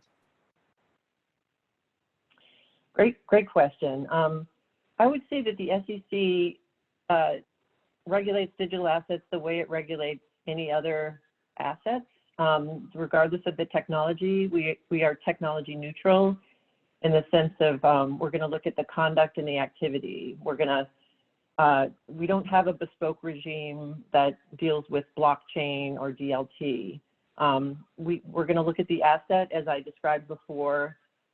You know, a blockchain really in the context of digital assets is a way of issuing and transferring and keeping track of the ownership and provenance of that asset. And so what is the asset? If the asset represents a security under US securities laws, then we will apply all the US securities laws the way they apply with any other security. If the asset is not a security, it's in fact something different, but it's being used in connection with securities related conduct, then we're going to regulate the securities related conduct according to our rules and regulations. So the SEC is a regulator. We have our body of law that really applies to securities, and we've been applying that consistently, I think, in this space. I think, you know, one thing to point out with US law is we do have pretty broad and principle-based regulations. For example, the anti-fraud regulations are very broad, and they're interpreted that way by the courts. So we have brought a number of cases in the digital asset area alleging fraud. I think you found a lot of activity back in 2017, prior to that, and a little bit after, where folks unfortunately were taking advantage of the hype around digital asset and distributed ledger technology. As with any new technology, there are people who would prey on those who are excited about it. And I think efforts in this space by the SEC and other regulators, you know, overall are a way to protect investors, protect the market, and make it safe for good technology to proceed and for good projects to kind of rise to the top. I just note that when it comes to, you know, other people's money, managing other people's money, soliciting, you know, separating investors from their money, there are guide rails in place, and those guide rails exist, and they have existed for many years in order to protect investors, ensure fair and full disclosure, ensure integrity in the markets, and that we can all trust that the things that we're investing in, that there's something backing up those promises being made and someone who will protect investors if things go wrong. And I think that is what we consistently attempt to do in our space. And I think regulators around the world probably either try to apply the regulations as they exist, but if there is something within their regulatory regime where this falls in a crack or a hole or a gap, you will start to see you know, regimes across the world coming up with ways to fill those gaps, because, you know, like I said, same activity, same risk, same regulation. If there's an activity that's presenting a risk to markets or investors, most jurisdictions, I think, are going to try to fill in that space if they don't already cover it with their existing regulations. I hope I've answered the question, but if I haven't, just let me know. Thank you so much, Valerie. That's really helpful to get the opportunity to get your view from US regulators. That's really helpful. I would like to move on to a more specific type of assets, as we are very lucky to have today Mathieu Saint-Olive with us, who is an expert on the topic. Mathieu, the topic of CBDC has grew significantly in the recent years, and it has accelerated in the recent months. what is currently motivating central banks to look at digital currencies, and what are the most advanced central banks initiatives currently in the world? So just to build on what Valerie previously said, with central bank digital currencies, it does not necessarily imply blockchain. It can be technology agnostic. And in terms of how it is defined, it's not collateralized towards another asset. CBDC is a new form of central bank money and remains a claim against the central bank. So according to the Bank for International Settlements, more than 70% of central banks are today somehow working on CBDC. And while experimentation of blockchain for central bank payments were initially focused on wholesale transactions, which are the high value transactions for interbank settlements, today most central banks are also considering retail CBDC, which are the low value transactions for day-to-day usage, which would be basically a digital version of cash. Today, the most advanced initiatives, which are already in the experimentation phase and could go live by 2020, are mostly focused actually on retail CBDC and include Sweden, China, Cambodia, Bahamas, and Eastern Caribbean. While obviously there are some common objectives on why building retail CBDC among those projects, I think it's interesting to look at Sweden and China, which have some specificities. So Sweden is the least cash-dependent country in the world. So they have experienced a significant decrease in cash usage in the last years, to a point where some merchants even refuse cash payments. So today, only 1% of their GDP is on banknotes, compared to 11% in the Eurozone, so 10 times less. And so as it is a mission of the Sweden Central Bank to promote a safe and efficient payment system, it gets much harder for them to reach this mission because the general public no longer have access to any form of central bank money. So the main objective of their initiative would be to enable the public to have access to a secure and risk-free central bank money. In China, it's a bit different. According to public statements, the objective is to protect their monetary sovereignty. But basically, they probably mostly want to promote internationalization of the renminbi and compete with the dollar, because by lowering the cost to use renminbi, China will encourage other countries to use that currency, in particular those with weak fiat currencies. And maybe last but not least, there is the elephant in the room, Libra, the stablecoin project launched by Facebook. So it is important to say that Libra is not a CBDC because it's just not issued by the central bank. However, as a global stablecoin that would reach more than 2 billion people from day one, it will very likely compete with central bank money. So they are currently applying to the FINMA, the Swiss regulator for a payment system license. They plan to go live next year.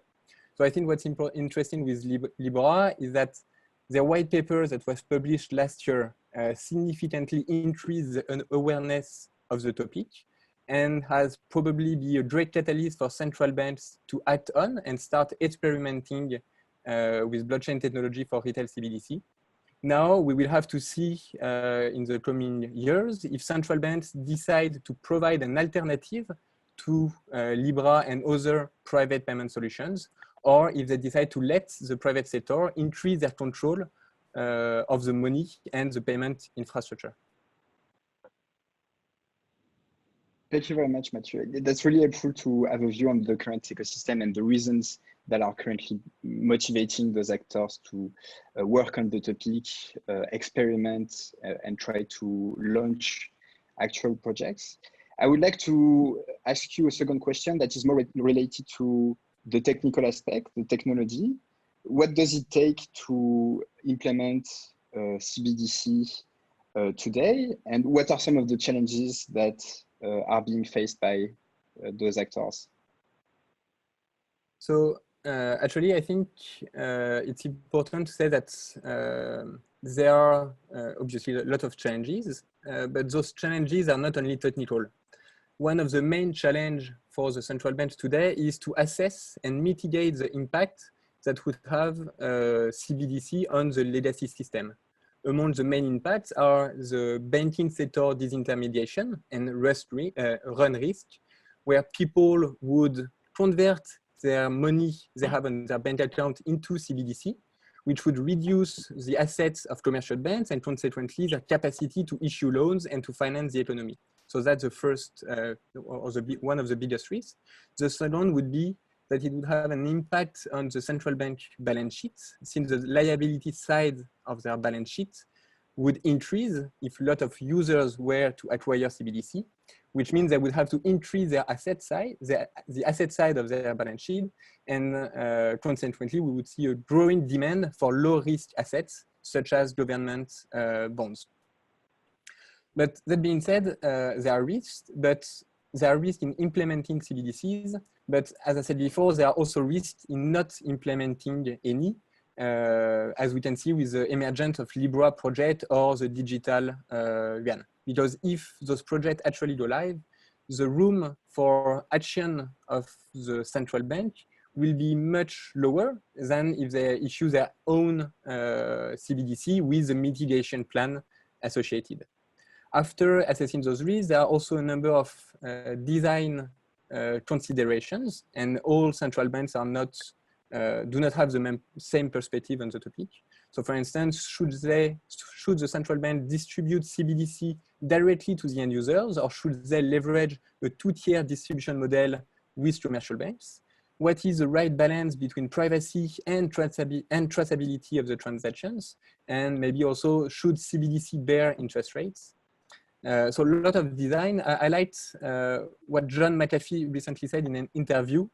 I quote, "It is not who creates one first, it is who creates the most powerful one." So really the design of the CBDC will be of great importance. And slowly, when we have clarified all those mitigation plan and the design choices, will emerge the technical challenges as a result. So if we summarize, a CBDC should be reliable and resilient to be built by the central bank, but it also should be fast, efficient, and secure to be used by the end users, and still innovative and open to competition. So a lot of challenges, challenging requirements, which are not only related to the blockchain components, by the way.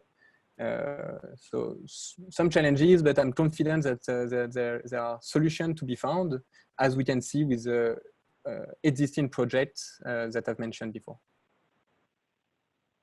Thanks a lot, Mathieu. And just a follow-up question very quickly. So you highlighted many different challenges and the complexity of actually delivering this. When do you expect it to happen live? Are we talking about months? Are we talking about a couple of years? Are we talking about even more? So I think we're talking about a year. For instance, in China, they have already launched live experimentations in four cities with 20 private companies, including McDonald's and Starbucks. There are also live experimentation in the Caribbean and in Cambodia. So I think we can be confident that by the end of 2021, there will be live CBDC in the world. Regarding Sweden, it's less clear because even if they are pretty well advanced, they are still not convinced that they want the project to go live. And similar to a lot of central banks, they basically want to get ready to issue a CBDC, but they have not yet decided if they wanted to step forward. All right, thank you very much, Mathieu. Jumping in directly to the questions from the audience. So first of all, thank you very much. Many questions were asked, so we will go through a few of them. First question for you, Valérie. Could you please share your opinion about Libra? Was it a new currency or an anomaly for your economy or trade environment? Yeah, thank you for the question. Unfortunately, I can't comment about any particular project about which the commission hasn't made any statement. And so I'll defer on that. I do want to point out that there's a lot of work being done internationally to look at the various not only benefits but also the challenges and risks around implementation of a so-called global stablecoin. The FSC put out a stablecoin report in April, and it's a consultative document, so has invited any kind of comments from the community on that document, which goes over not only the potential benefits, the potential risks and challenges, how various jurisdictions look at stablecoins, where there may be gaps, and then potential for global cooperation on these fronts. So I would encourage the folks on this call especially to take a look at that document, and if there's any input that people want to give, feedback, this is a great opportunity to do so. Thank you very much, Valerie. I completely understand the context and the fact that you cannot comment on specific projects. But no worries. Matthew, a question for you that will actually be the last question for this session. Why do we need CBDCs? In the EU, we already have instant payment mechanism. Then why? Yes, so we have instant payment mechanisms with private applications. We also have instant payment with tips, but which are currently very costly for the end users. So one of the benefits of CBDC would be access to central bank money on a digital way to meet our digital needs. Another key benefit of building a CBDC infrastructure would be to foster digital innovation and to lower the barriers of entry for fintech companies to provide services to the end users. For instance, capacity to have interest saving accounts, which are already offered by Alipay in China to millions of users, but are not available here in Europe. So it's really about access to central bank money in a digital way, fostering innovation, and meeting our digital needs in the digital economy. Thank you very much, Mathieu. So we have 1 minute left. So we'll take one additional question for you, Valerie, before we move on. After 2 years of SEC enforcement in crypto assets, what worked well and what would you do different with Insights? So I think, that's a very interesting question.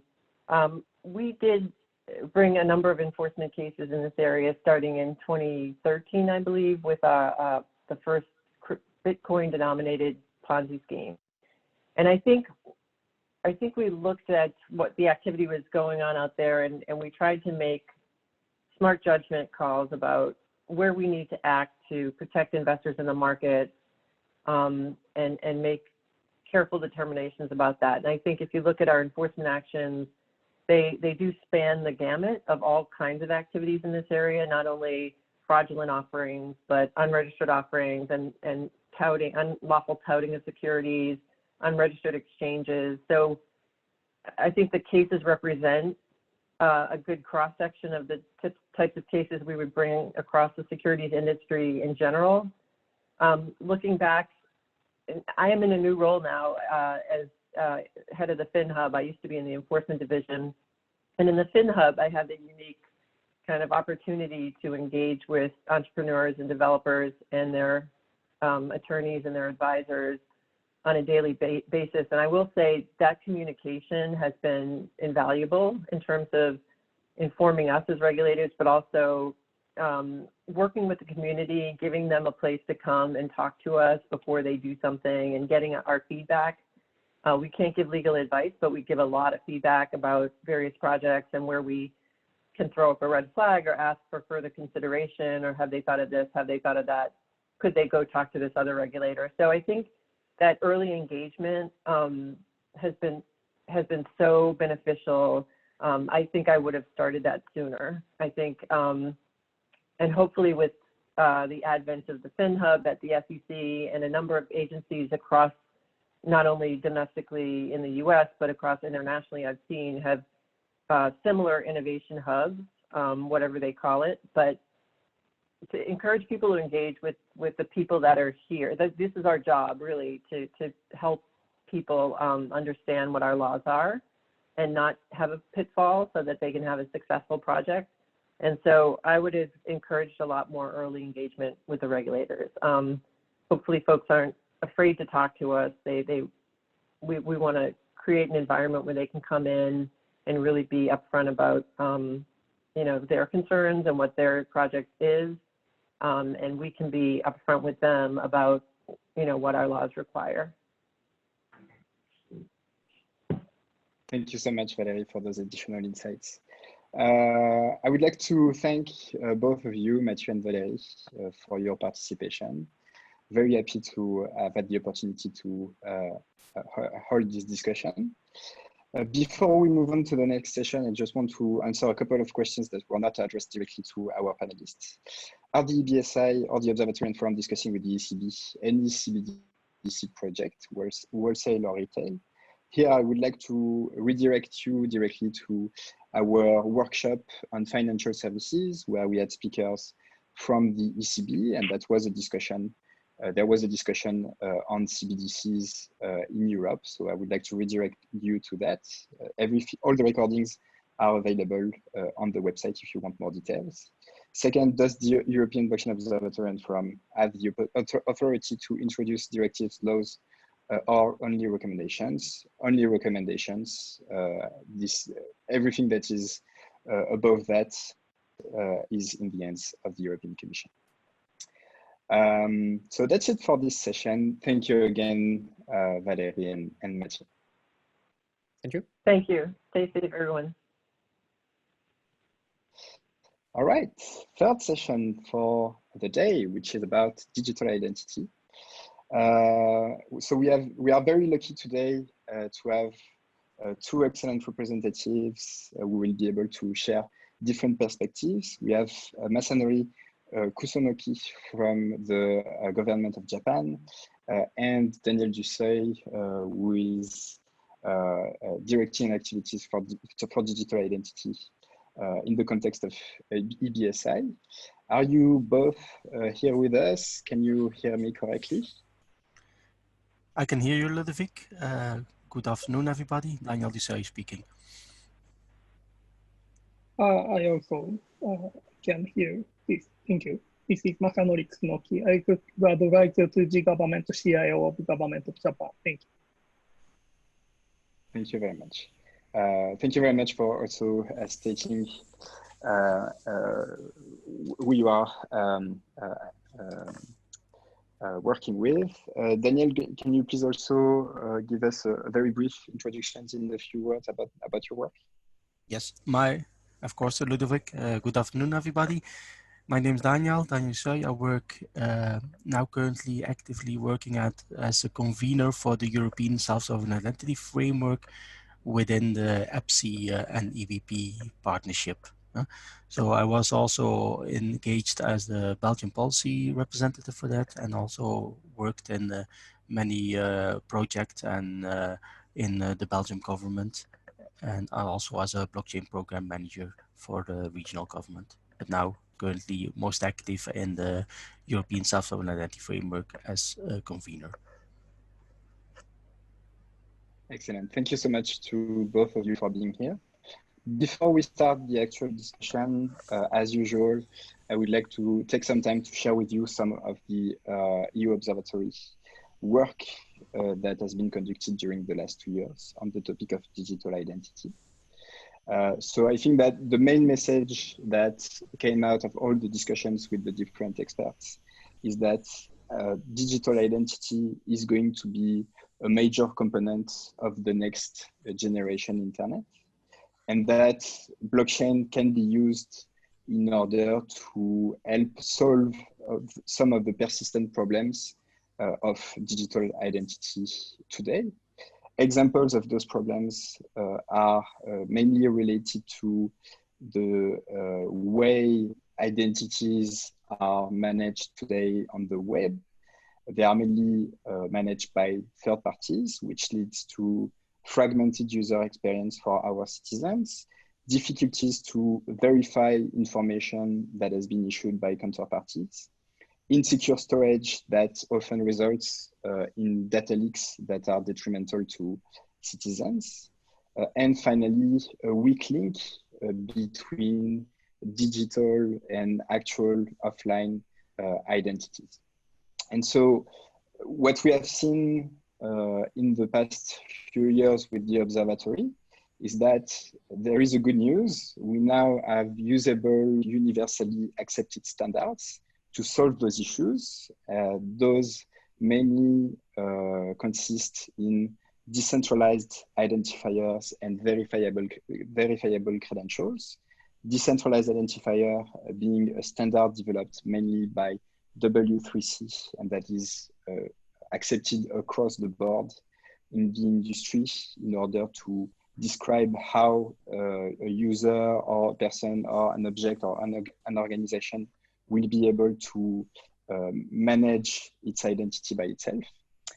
And second, verifiable credentials, which is the information aspect of this ecosystem, where you have a piece of information that is going to be signed by one of those actors and sent to parties that want to verify information about you. So this is the good news. We have those standards now, and the Observatory and Forum has put together a few recommendations in its report. The first recommendation is to support the role of government as an issuer of verifiable credentials. The main reason for it is because in the ecosystem of identity, there is, even if there is decentralization, there is a need for trusted parties. And so government entities, government agencies make great trusted third parties in order to make that ecosystem work of verifiable credentials. The second aspect is more related to the legal and regulatory framework. We have highlighted that there is a need to clarify the relation between decentralized identity and eIDAS, and how blockchain is currently leveraged in that ecosystem.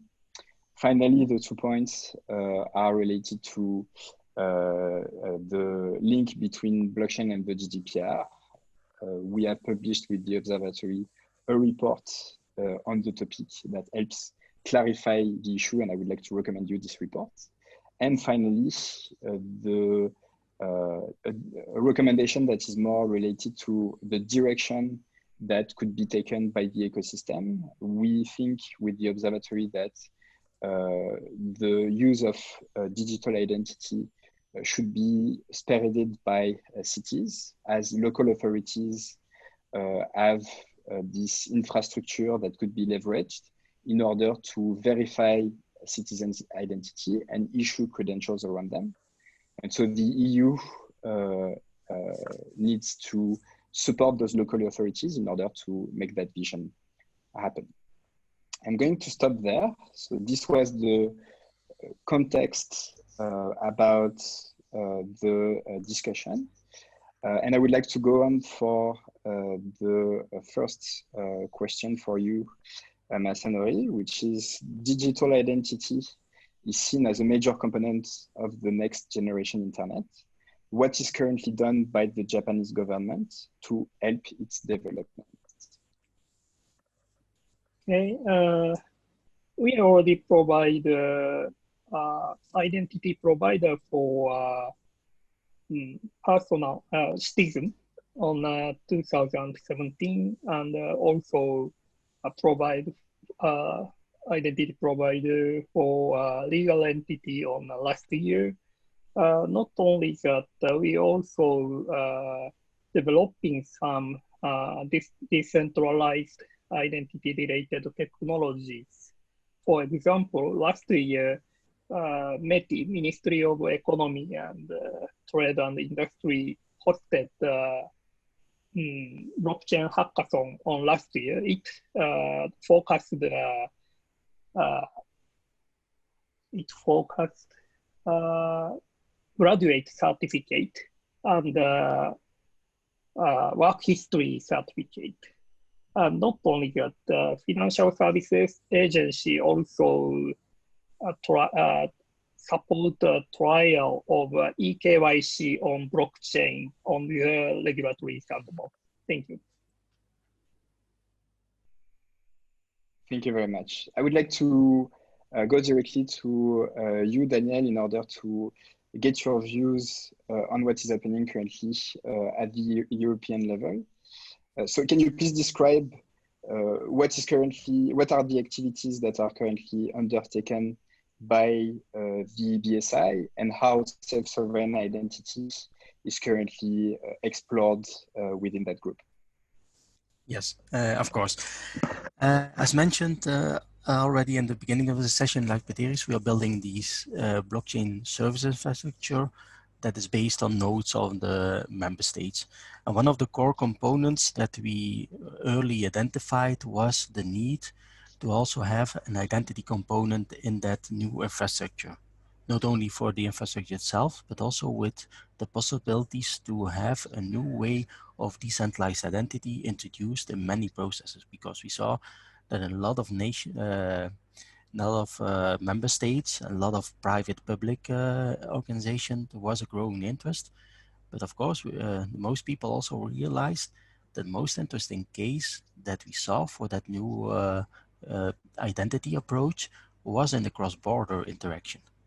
So what we are building, or we are trying to implement and try to be an accelerator, is that there is a cross-border interoperability layer, to say so, that can be used in many use cases to facilitate those interactions, so that member states don't gonna build their own self-sovereign identity framework, but they can already use it in a European level. So we are building a bit the backbone of certain things that align with certain legal frameworks that national initiatives, private initiatives can easily interact with. So we are building core components, but we also invest in trying to specify certain technical specifications, but also functional specifications, so that governments can easily use those kind of things and try to implement in the ecosystems. So the list that you have shown early on about the recommendations are also the things that we are looking at this moment, trying to involve more governments, more member states in that SSI ecosystems, and also trying to see how can we also relate it to that trust framework. That's very important, because we want to have that SSI not as a self-declared identity component, but something that is trustworthy in interactions with banks, with governments, and can be used. And there we see that the IDAS has a very powerful thing. So what we are now doing is building that ecosystem, trying to see what the legal aspects are and combining those aspects. And of course, interacting with the broader ecosystem. That's a very important aspect, that we want to be interoperable with multiple public-private solutions that will be using that framework. And now we have built the first version that will be released in the full source code in the next days. And then we try to, and we'll do that in the next month, year, by build the second version that will be more pilot ready and is a big important steps toward production. So that is what's happening up on the European level, in close interaction with many stakeholders. Thank you very much, Daniel. I would like to ask you a follow-up question. You were mentioning the fact that you are currently working also on the regulatory framework. Is this regulatory framework ready for large-scale adoption? Because once the digital identity and decentralized identity ecosystem is going to grow, it is very likely that this is going to grow very rapidly. So are we ready at the moment? Well, we did, and we published it recently, a study about what the link is between SSI and EIDAS and what is possible at this moment on short term and long term. And we found out that a lot of solutions could already be implemented. are not the best way, and maybe will be, in the case of the review of EIDAS, suggest some adjustments, but you can already start doing things, yeah? Where you can add those kind of trust, and you can add the government trust from their identities, state valid identity, into that system. Yeah? So that is already possible. So we see that there is things that you can do on short term. Of course, on longer term, we need to have more sustainable and more structural aspects. And that is also what's been identified. And those kind of recommendations will be, there's now an expert study, will be discussed in different forums. So we see, okay, what are the changes? And also talk with stakeholders to see, is that the most important aspect?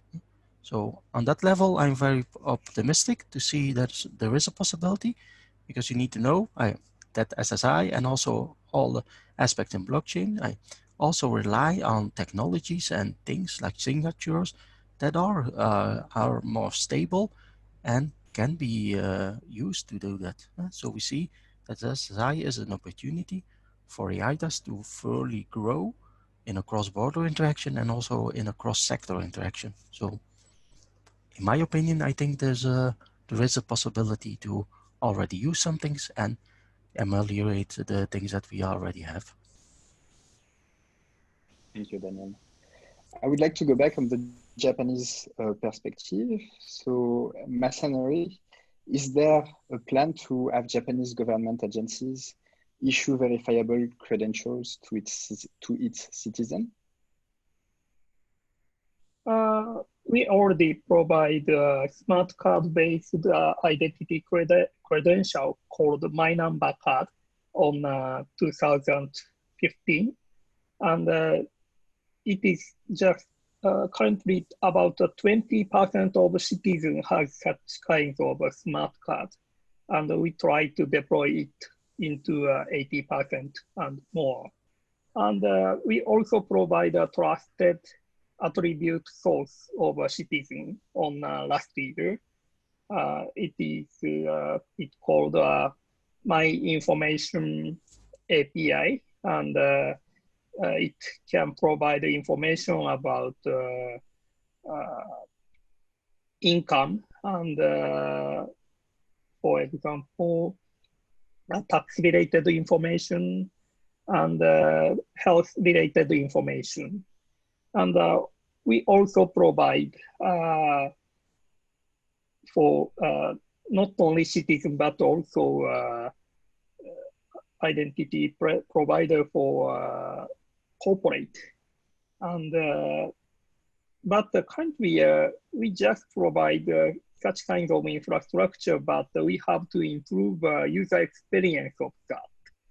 And the next 5 years, we plan to improve user experience on process of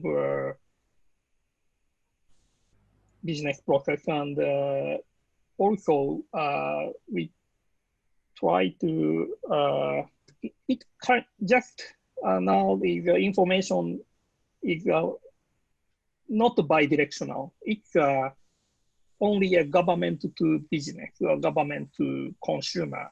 But we want to it make more interactive and bi-directional between government and private sector. It is our mission on the next 5 years. Thank you. Thank you very much. So we are going to soon move on to the questions asked by the audience. I see many of them. But first, I would like to ask you, Daniel, last question.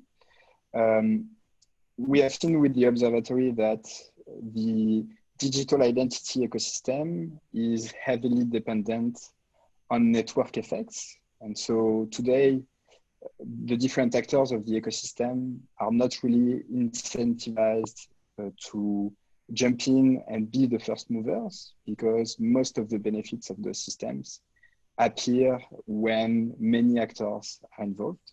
So we have kind of a chicken and egg problem with digital identity. How do we solve this problem? How do we kickstart the ecosystem? How do we kickstart it? This is indeed a very difficult question. And you see indeed in many countries that you have that standstill or the chicken or egg. It's only useful to citizens that they can use it in multiple sectors.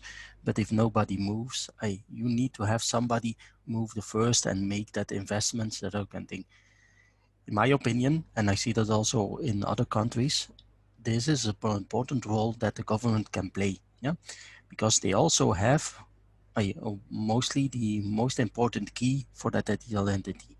In most European countries, the core identity that you have, it's not only the solid identity, but one of the important identities is the state-validated, state-supported identity, where many aspects, attributes are linked to it. Your diploma is linked to your national identity, and so on and so on. So if we can, as a government, promote this system, have digital or private solutions use those kind of credentials in interactions, then I think the ecosystem can be reinforced and it can be used. And then we see that it can grow. If a bank can use digital credentials stated by a government in their interaction with the customers, then it is a business case, and then you can start growing. So I think this is an important facilitator to be, as a government, involved in this ecosystem. And of course, if we have more stable specifications, like the work that we have done in the European context, then of course you can also evolve, because nobody wants to invest in things that are not stable, that are too specified and not interoperable. So if you can provide also those kind of things, then you need to be starting. Yeah, but of course it will be for the early nations or early adopters that will set the step.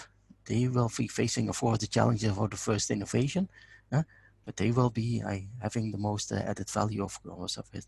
So somebody got to jump in this aspect. Thanks a lot, Daniel. Jumping in directly to the questions. So what we have as a questions. First question that will be more directed to you, Daniel. Will the EU and other governments adopt W3C standards, DID verifiable credentials, for digital identity, or other standards? This will also give clarity to the private sector. Yeah, but that's of course the standards that we are now looking at. Standards, emerging standards, to be clear. Things that are now evolving or various things. But of course are those things, because we don't want to invent something very specific European. It needs also to link with the global initiatives and with really cross borders. So yes, we are following those kind of standards. And also interacting with the market. So we also organize stakeholder meetings where we want to inform our partners, potential partners, about what the things that we are doing, and also have some interaction with that. Also with the NAPTA working group on identity, we want to also have regular changes to see what is living there and what we need to focus as governments on in this area. Thank you, Daniel. Next question, how can we get involved with the BSI today?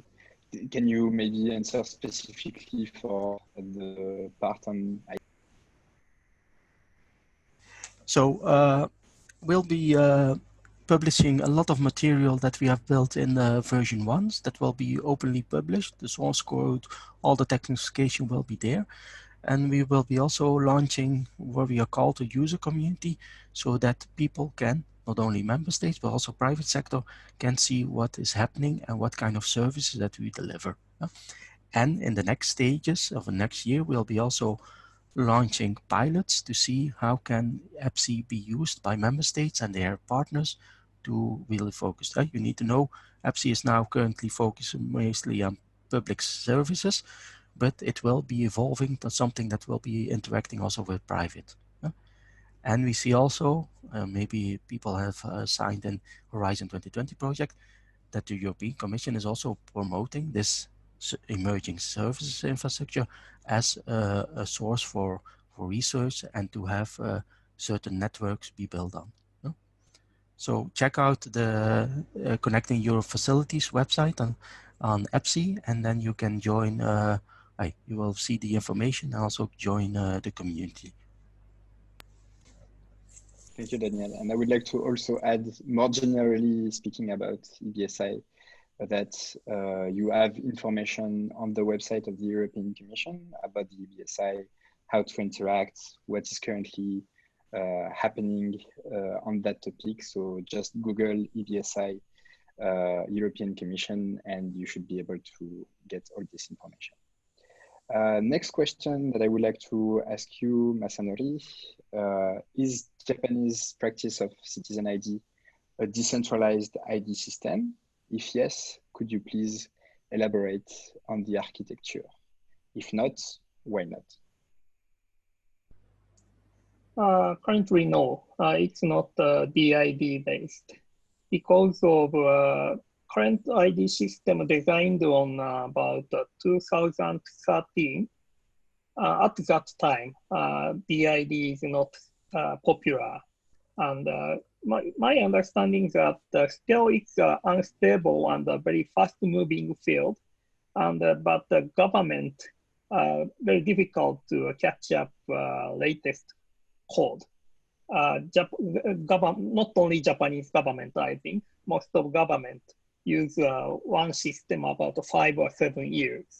And I think decentralized ID is a very interesting and useful for this field, but it's still fast moving, not matured up to now. We still continue to monitoring the technical situation of this. Thank you. Yeah, maybe I can react to that, and that is very true. It is an emerging and not that mature technology, but we find it interesting to follow and see how can this evolve. But the real production implementation will take, to be honest, and to be fair, some years before we get that deployed to the 500 million European citizens. But we see it as a very promising thing, and that's why we in this EPSI project try to focus on this and try to stabilize the market. But of course, the main use case is, of course, in the cross-border interaction, to reflect on the situation maybe in Belgium where we have all stable EID. So the use case for, or the business case for implementing a decentralized identity in a stable country that has a good identity-based system is, of course, limited in comparison. If you look at the sector, okay, and now we're gonna face people who have multiple identities, who are faced not only a Belgian passport, but also a German passport and so on of an identity. How can we solve those kind of problems that we have?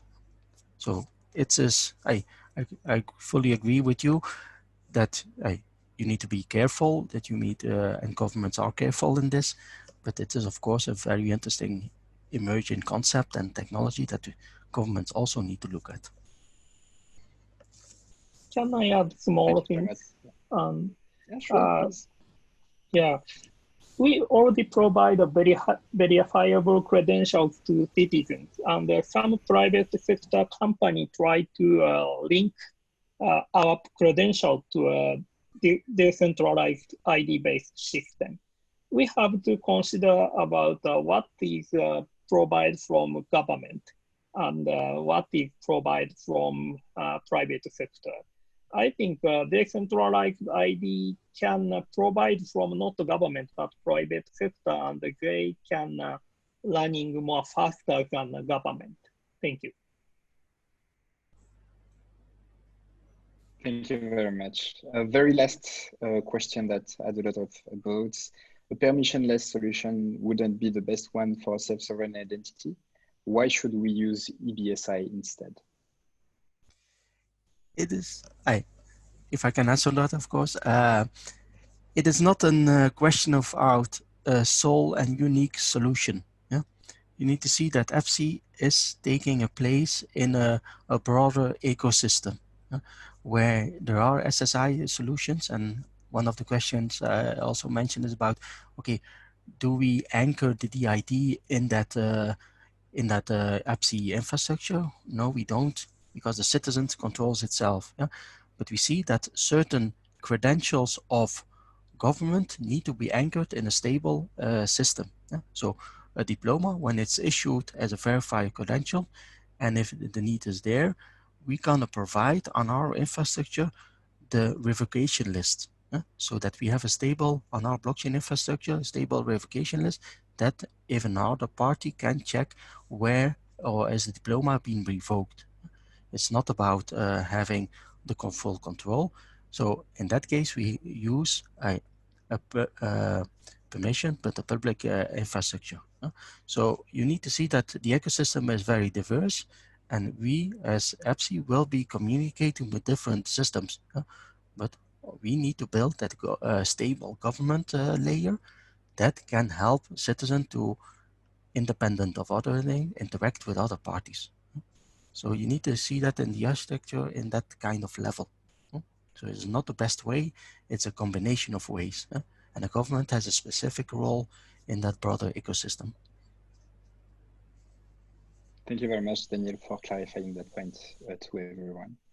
All right, so thank you very much to both of you for joining this discussion. We are going to move on to the next discussion, but again, thank you very much for your insights.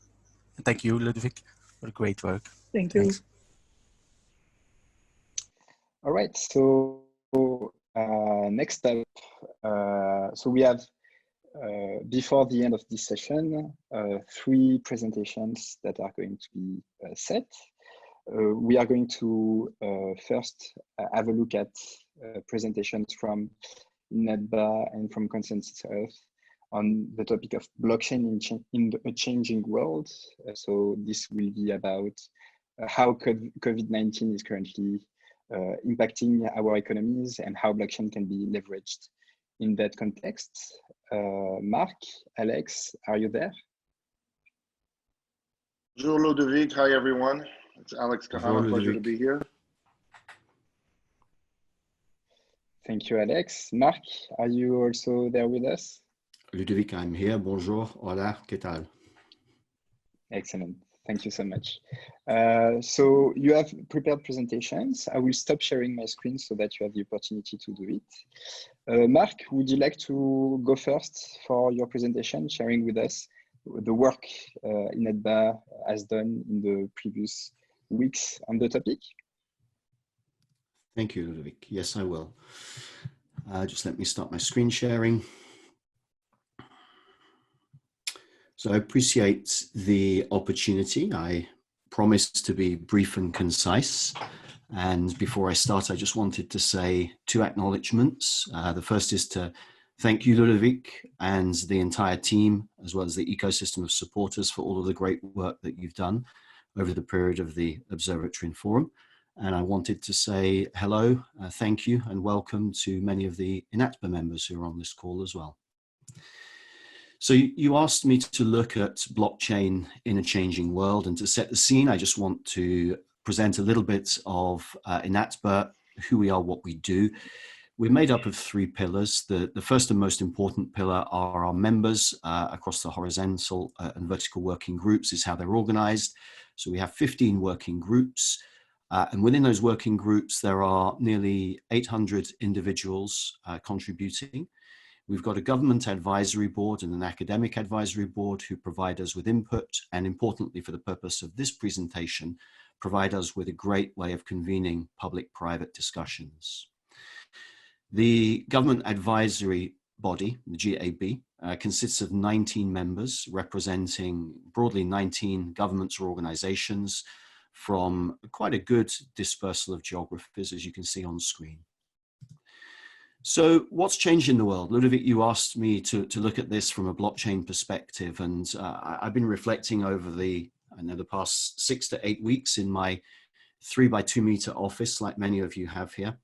And the first thing I noticed is that digital has become the new normal. So on the left-hand side there, you'll see a picture of me with my friends, and who hasn't done this, had a virtual quiz night, wearing silly hats or wigs and glasses with their friends, when, maybe 6 or 8 weeks ago, we would not even have considered trying to do that because it just wasn't the accepted norm.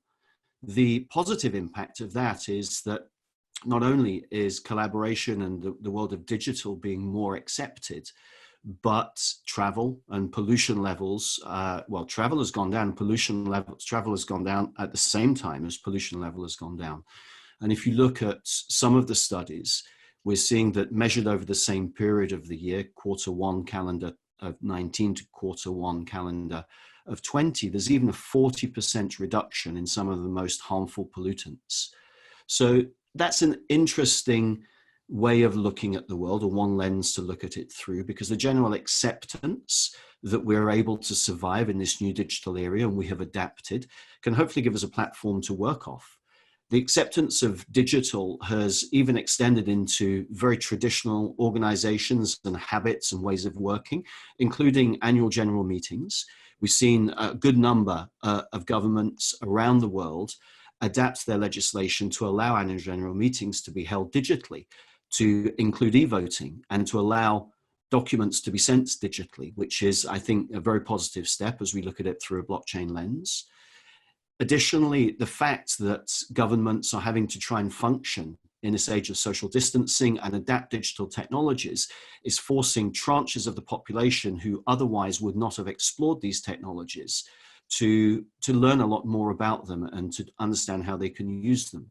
And finally, my observation is around where really blockchain all started, which was the first application being cash or money.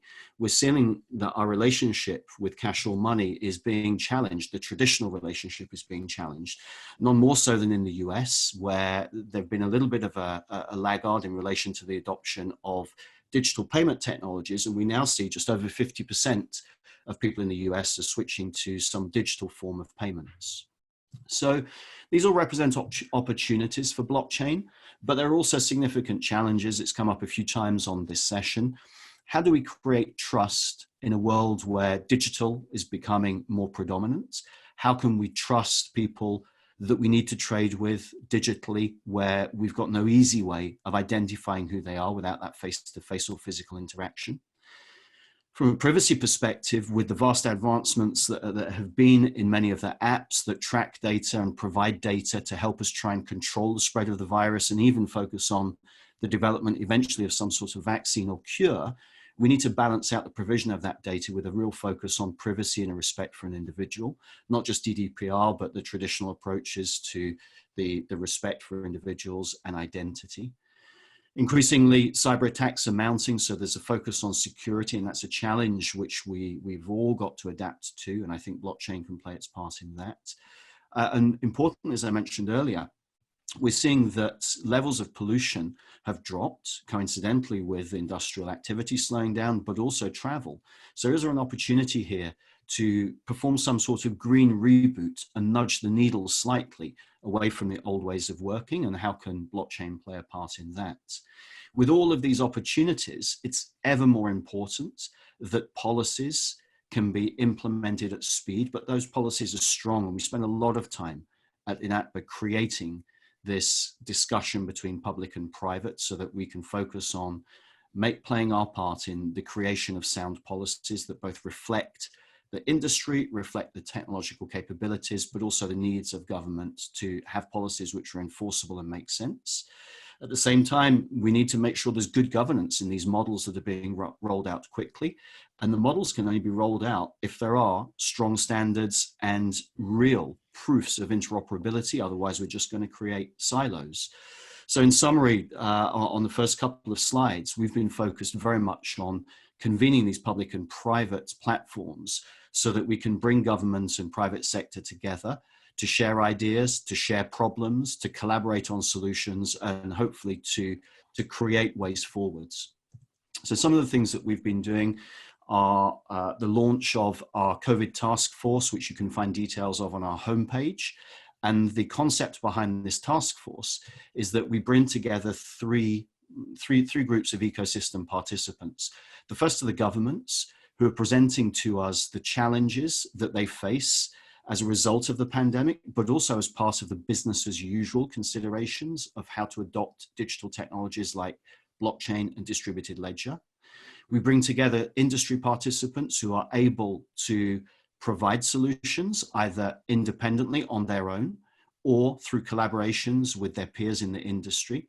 And we've brought academic partners as well, who will help us identify with good academic rigor and neutrality the fit between the challenges that the governments are presenting to us and the potential solutions that the industry is putting forwards.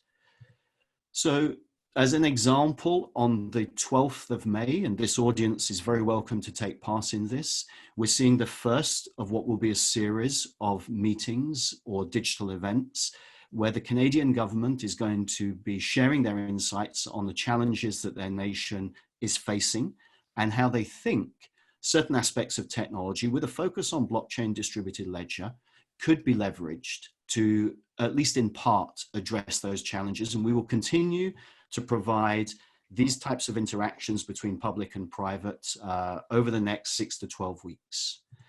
Some of the solutions that we've identified, just very quickly to step through these, we focused in I guess, an earlier round of work on supply chain and donations.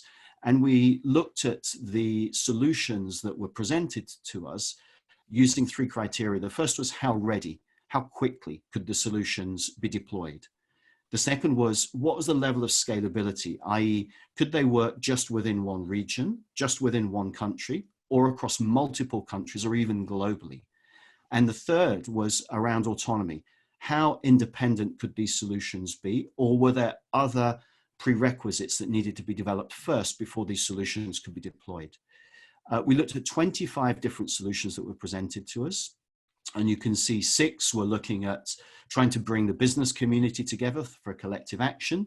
7 were looking at how these particular solutions could support people's livelihoods and facilitate business continuity. So in particular, this was looking at how could there be a bond style approach that would be created to raise funds for industries, particularly SME industries that were particularly at risk because their businesses had either had to close or shut down vast tranches of their operations.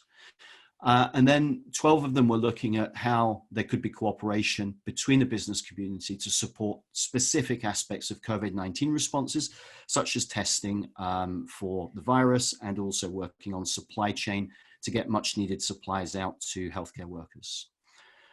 Final 2 slides, the supply chain examples, and I'm not mentioning company names very particularly because there were just so many of our members that worked on this, it would be unfair to single out individual companies.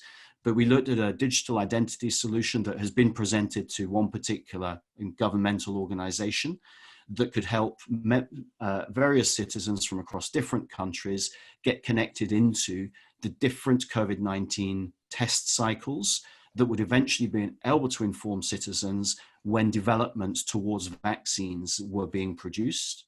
And we also looked at supply chain solution that worked across different silos and across different protocols and across different industries that was specifically focused on medical goods and protective equipment for the healthcare industry, to look at how you could track and trace products along the supply chain, record the required certifications in a reduced time basis, and understand where in the supply chain these particular goods were at any point in time. And finally, we looked at donations. In the world of donations, which, as we all know, is pretty difficult to provide with full transparency and with low fees, we identified a number of solutions that would give confidence to those citizens, companies, and institutions that were donating, that they were donating from an identified, recognized legal entity, and that those donating organizations and citizens could see where their donation was being pointed to and measure the results of that as it went, as their donations went to work.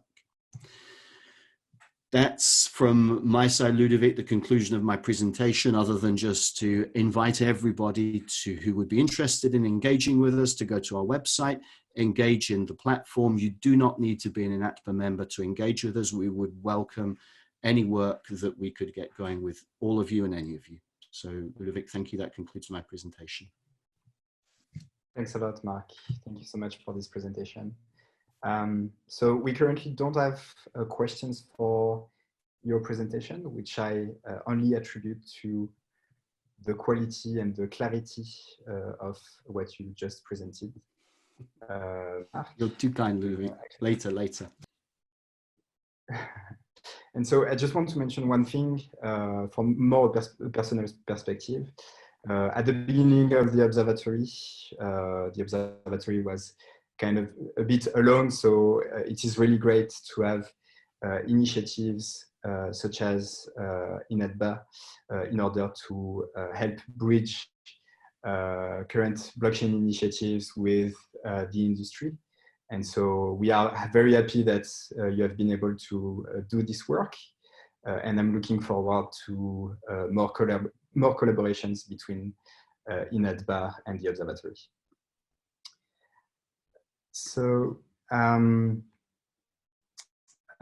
will leave the Slido open for both presentations, as we didn't have questions directly addressed for this presentation, but in case you have some that come back to you, please feel free to put them directly. And I would like to ask Alex to start his presentation that will be more focused on everything that is related to the fight against the virus, giving a different perspective from the one that has been shared by Mark. Alex, please, the floor is yours. Thank you. And like everyone said, it's been a fascinating day. Thank you for inviting me. And like I was taught in the military, I'll be brief, I'll be brilliant, and I'll be gone. So thank you very much. I am the Chief Medical Officer and head of the European, Middle East, and African markets at Consensus Health. To give context to my remarks, I've been over 25 years a practicing physician and professor in pain medicine that built centers all over the world. So it's safe to say that I'm familiar with the global health scene. I have been specifically into technology integration into the clinical workflow for the last 15 years.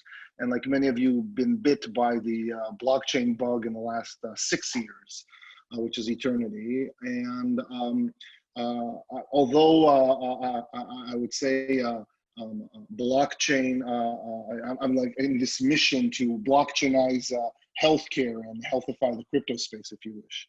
I serve as a subject matter expert for the DoD and the VA. I sit on the UN CFAC Commission. I co-edited the textbook in healthcare and blockchain. And so Consensus Health, even though it is the, if you wish, largest healthcare and blockchain company in the world, we're new. We started on March 1st, and on March 2nd, not only HIMSS was canceled, but everybody went into lockdown. So we are actually a COVID-19 company that we kind of pivoted into all this. And when people ask me what is the difference, you know, now that COVID is in, they expect me to say I'm working from home or I'm not eating out in New York. But actually the big difference is that many people who haven't paid attention to what we've been doing in the last 5-6 years in the field of blockchain and distributed ledger technology are actually coming to say, you know, maybe there is something to do there. And a lot of the points that were brought out throughout the day are valid points in the healthcare landscape, I would say. I think that a lot of people are just missing the point of what blockchain really can do when we talk about creating a more resilient system in healthcare. We've talked a lot about, you know, how can it improve the just-in supply chain. We've talked a lot about, you know, matching engines can help redeploy resources. We talked about data sharing. These are all valid and important points.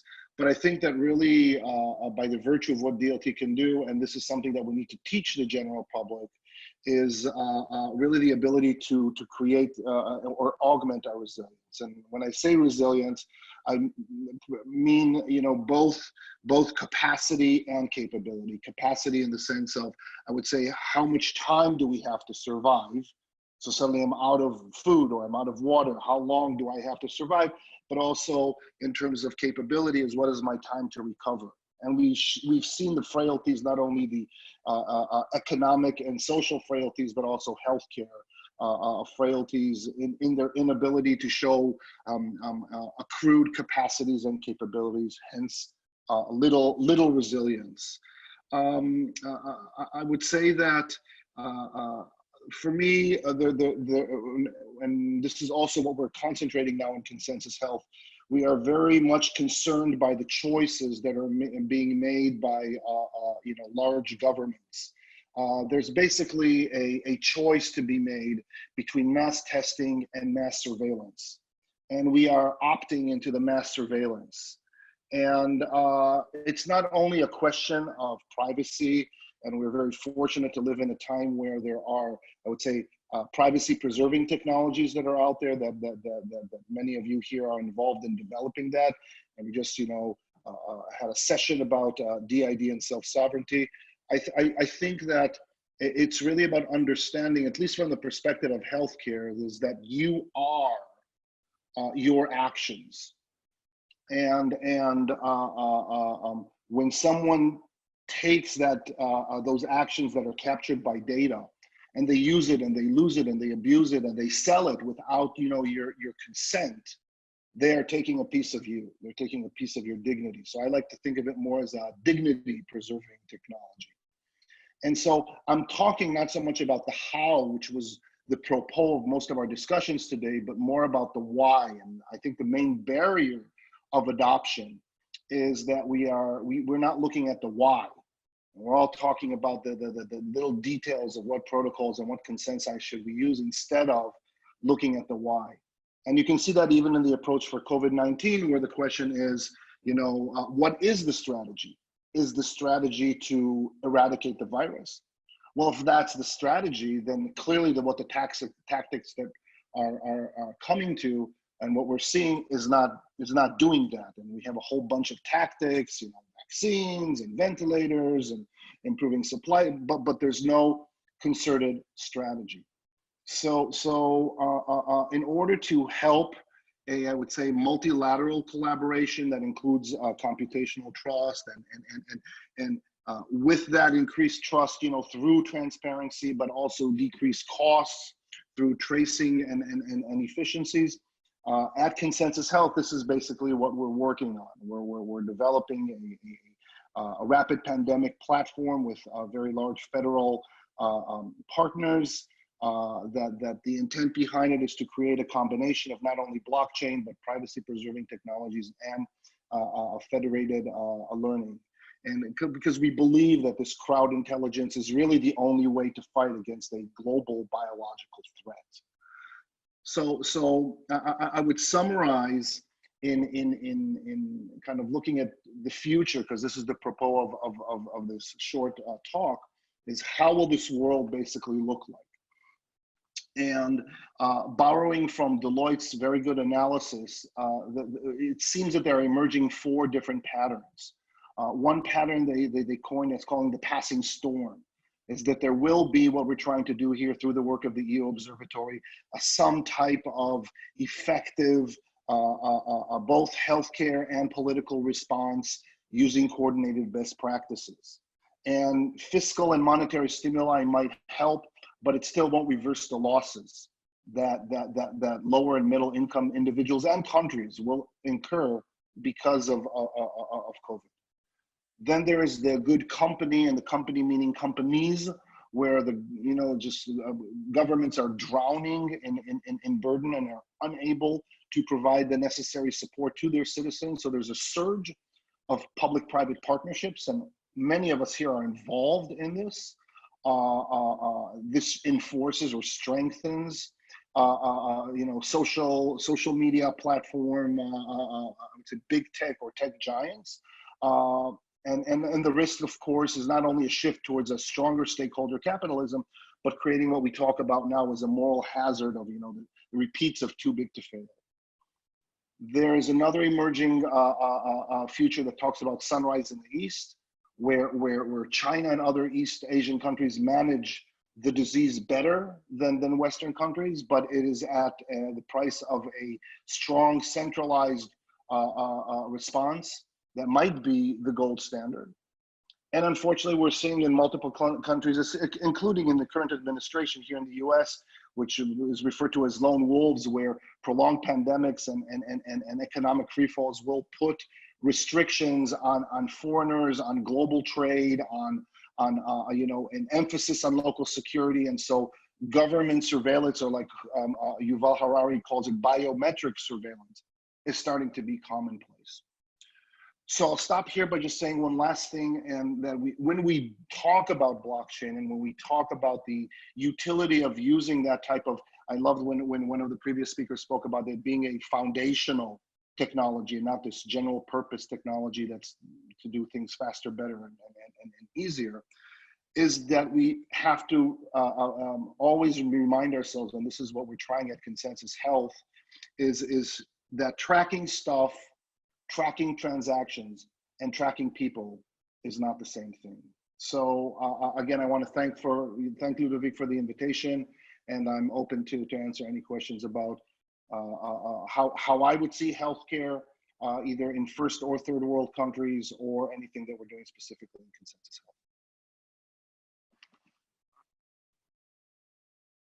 Thank you very much, Alex. That has been really helpful to understand better the context and what is currently done on this topic. We have a few questions. So first, a question that was addressed to Mark. So COVID-19 Great Initiative, which European governments are involved other than Canada?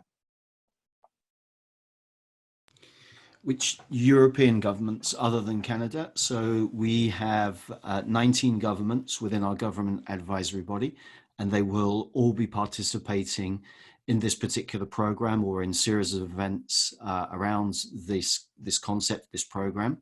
At the moment, we have direct engagement with the Spanish governments and the Italian governments, and they are two very active and real use cases that we are working on right now, apart from the Canadian government.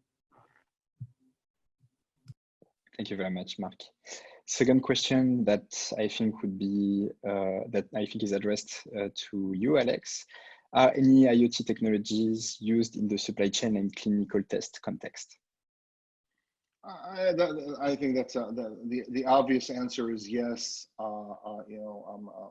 We always think of blockchain and so blockchain and AI, blockchain and IoT, blockchain and IoHT, health technology, and there are some interesting projects that are mostly stemming out of pharma and mostly stemming out of medical devices with authentication and verification. The ideas of understanding provenance, making sure that there's no falsification on the way, the introduction of the ability to have objective metrics that are introduced into the supply chain to assure the value chain. So the short answer is absolutely yes. Thanks a lot. We have another interesting question. Can you please talk about the privacy concerns that currently still exist with sovereign identity / decentralized identity and health records, including correlation of DIDs?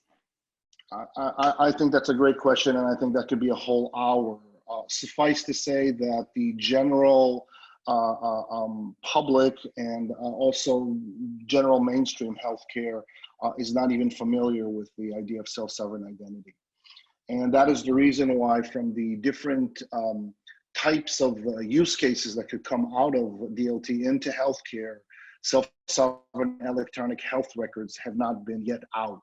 And that is why, we are concentrating more on supply chain and professional credentialing and some type of automatic adjudication and revenue cycle management. The concept of people actually owning their data is not a concept. In the United States, for example, legally, only one state out of the 50 states, you own your data. In all the other states, it is the institute that actually produced that record, which means that these are 5 very large electronic health record companies that own all our data. And this causes 2 things. One is privacy issues, because I don't have to explain to this crowd that these centralized compute structures are security vulnerable, censorship vulnerable, and collusion vulnerable, but also it lacks the ability to apply any type of tokenization or any type of incentives that can accrue the I would say wealth of the individual. And that is something that is fundamentally missing in the conversations that governments and large entities are having about healthcare data. They're thinking of healthcare data from operational perspectives and from public health perspectives, which is all fine. But they're missing the main point. And that's what I referred to beforehand when I was talking that the data is you. So for example, I don't recall getting a check from 23andMe when they sold my genetic data to a pharma company. And so if we can imagine that we can tokenize our data as a digital asset, that can really serve as a very strong incentive to engage in healthy behaviors. And we can look at tokenization within the context of DLT as a UBHI, Universal Basic Health Income, which is extremely important, not only in developing countries, but also even in the United States, where not only healthcare is the #1 reason for personal bankruptcy, but we know that 80% of the population, I'll repeat, 80% of the population does not have $500 or more for an emergency on hand. So I think that the conversations that we have with HIPAA, with GDPR, with all these things are still not there to the level of maturity to understand that health data is like money. I'm not talking about monetization of health data, that's something else, but healthcare is like money. In other words, it's yours, it's valuable. You want to keep it in a self-wallet. You want to access it whenever, wherever, for whatever reason. And you want to invest in it because you believe that its inherent value will accrue. So you want to invest in that. And afterwards, maybe you want to inherit it to your nears and dears or donate it to society. And as long as we don't see data as part of our universal digital right, like we still look at it as a universal human right, then we will be victims not only to predatory practices of large companies, but also to biometric surveillance. And that's why I think it's so easy now that governments can enact this type of mass surveillance, and everybody is acquiescent of saying, okay, I have these Bluetooth handshakes that are going on with people that I've never seen, and suddenly I can be quarantined without testing because simply there's not enough testing. So it is imperative upon us to go out and explain the why, the real reasons why this is so important, that people understand what self-sovereign identity actually means. Excellent. Thank you so much, Alex and Mark, for those comments and presentation. That has been really helpful. And I'm sure that everything that we have talked about during those two presentations are actually going to be looked into very deeply by the next mandate of the Observatory and Forum in the next month. So thank you so much to both of you for joining us today. Thank you. All right, so thanks a lot to the 200 people who are still there with us. We have a last short presentation that I will deliver to you. And this is really a look back at the journey we went through with the Observatory and Forum, sharing with you a few numbers and practical feedback about the way the Observatory and Forum has worked in the past. I'm going to reset the questions in case you have questions for the next session. So let's jump directly into it. So first of all, just to remind you some of the objectives that were the mission for the Observatory at its beginning. So the Observatory was launched in 2018 with the goal of first creating a knowledge repository. This has been done mainly through our website that is currently holding education materials, reports, research papers on a various set of topics that are related to blockchain. Then there was a work that was really about the current framework around this technology, mainly looking at the legal and regulatory framework. And finally, there was a mission for us to look at use cases, highlight the ones that could have the most impact for member states and for European citizens and analyze what actions are required for those use cases. And so with the help of 2 working groups that were appointed at the very beginning of our mandate, one on policy and framework conditions and one on use cases and transition scenarios, we worked on the core content of the observatory. And I would like to take the opportunity to really thank deeply the 2 times 30 experts that we had in our working groups, who were really the foundation of the content that has been produced, alongside the different experts that were invited to our different workshops. So what did we deliver in 2 years? The first and most important thing that we delivered are thematic reports. We have currently published 9 of them.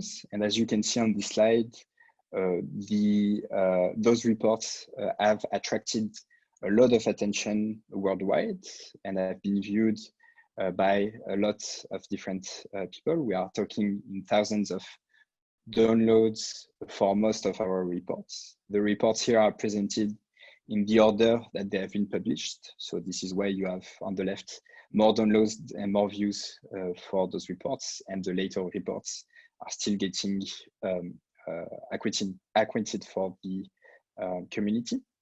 It's not over. We will publish in total 13 reports. We have 3 reports that are currently being finalized, plus the conclusion of the observatory report that will be published also. So you can stay tuned with the observatory. This workshop is not the last thing that you will hear about for this first mandate, as we have this content that is currently being finalized.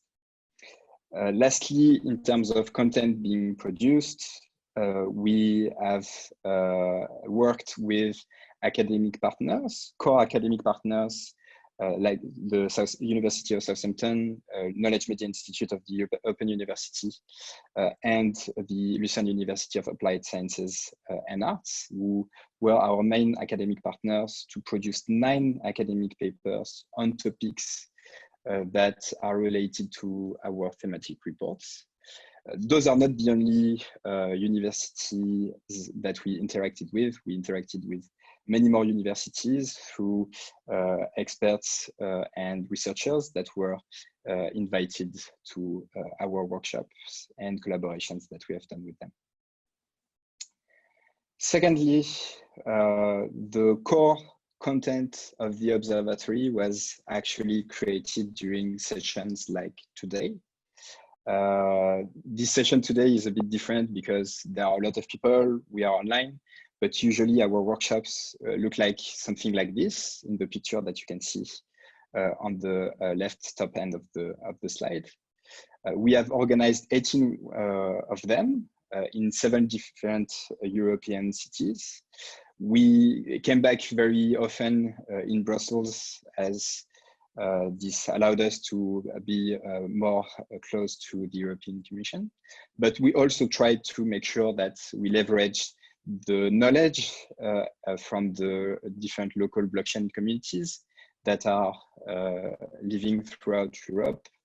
I think that some of the best examples that we came through is, for example, Berlin, where we went for a workshop that was more a technical workshop on technical questions such as interoperability, scalability. Berlin is very known in the ecosystem for being a place where a lot of developers are working on blockchain technology. We went to Frankfurt for a workshop on healthcare, where a lot of companies are currently implemented there and being able to leverage their expertise. All in all, around 1,000 experts participated to these discussions, and we are very happy that today more than 300 of you tuned in as it speak for the discussion. Then other important aspect that is complementary to the workshops, the Observatory and Forum was co-organizer for Convergence, the Global Blockchain Congress, which is a conference that was held at the end of last year, and that was co-organized with the European Commission, INATBA, and Alastria, which was really a great success with over 1,400 policymakers, regulators, entrepreneurs, and academics that were there in order to have core discussions and core working group discussions also on some of the main aspects related to blockchain. Third, our map. So one of the mandates that the Observatory and Forum had from the beginning was to work on a mapping of the blockchain ecosystem. And so we have worked during the past two years in order to implement a map that is now regrouping more than 700 initiatives. Those initiatives are mainly mapped in Europe, but there are also initiatives from outside of Europe that are on our mapping. And this map is really useful to us when it comes to making analysis about the current status of the ecosystem, the trends that we see in that ecosystem, and the global health of the different projects and initiatives that we see in there. On this map, you can see many types of initiatives that could be government initiatives, startup projects, academic projects, projects that are led by NGOs. And so you have a system of filters that allow you to go through this mapping and help you identify what you need. Everything is public and available on our website. Fourth element, which is more related to how we spread awareness with the Observatory about blockchain technology. So this was done mainly thanks to our website, eublockchainforum.eu. That was the main repository of knowledge for our activities. We had around 90K unique visitors on this website from all across the globe.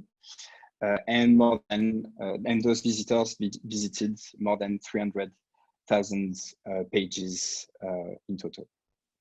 Then we have the second part of the name Observatory and Forum, which is our online forum. So this forum was created at the very beginning of the Observatory. It now counts more than 2,200 people who are there on this forum. And this has been mainly used in order to share information between the different stakeholders about project creations, about research activities that were going on. And this has been done on a various set of topics as we were mimicking the different topics that we covered with the Observatory. So you had channels for digital assets, channels for supply chain, etc., etc. And finally, a bit of social media.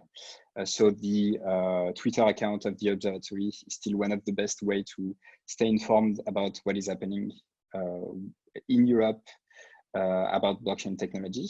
And our YouTube channel is there for you to get insights from our workshops, as all the workshops were recorded.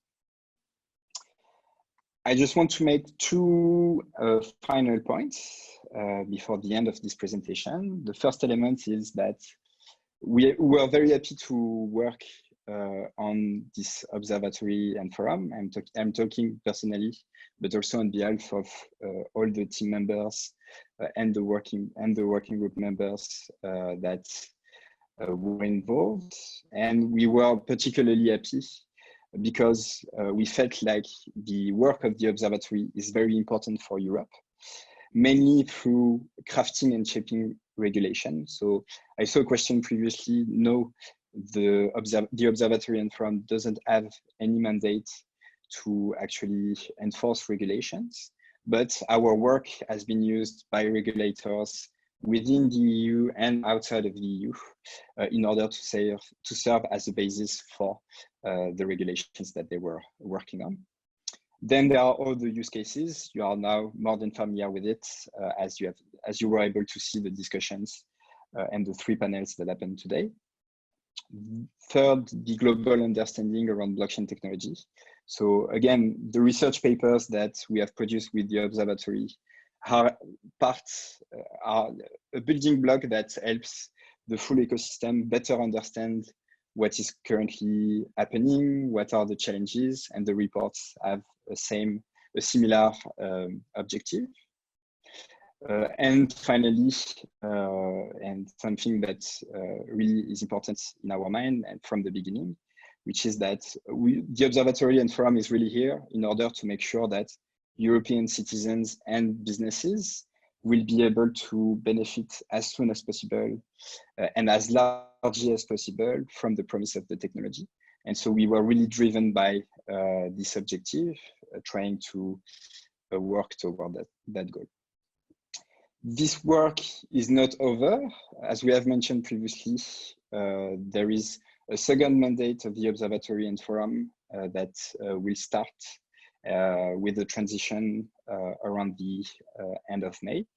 We have our reports that we need to finalize and publish publicly, and then the new team that will be announced imminently will continue the work of the Observatory. A few final words. So first of all, thank you very much. It has been a really exciting journey. I personally have been working on this project for more than 2 years now, and I can tell that we felt really lucky to work with so many talented minds, the working group experts, of course, the European Commission teams, and I would like to specifically thank all the people from the team at DG Connect who have been really a major part of helping the observatory become what it is right now. The external experts, the academic partners, the workshop participants, all of you who are there today, and the corporate and civil servants from all over the world who interacted with us and helped us build this knowledge repository. On behalf of Consensus and its different partners, I can tell that we were really honored to have the opportunity to run the Observatory and Forum, and that we did our best to create the most impacting content that could be created and try to help foster collaboration between the different actors that were involved with the Observatory. What's coming next? Already told you, 4 reports to be finalized, a newsletter, and the announcement of the new team that should be coming shortly. So that's pretty much it for today. I will look at the set of questions. If you ask questions, not a lot. I see a lot of activity on the chat box, which is great. Thank you very much. Where can we find the raw data for forming this map?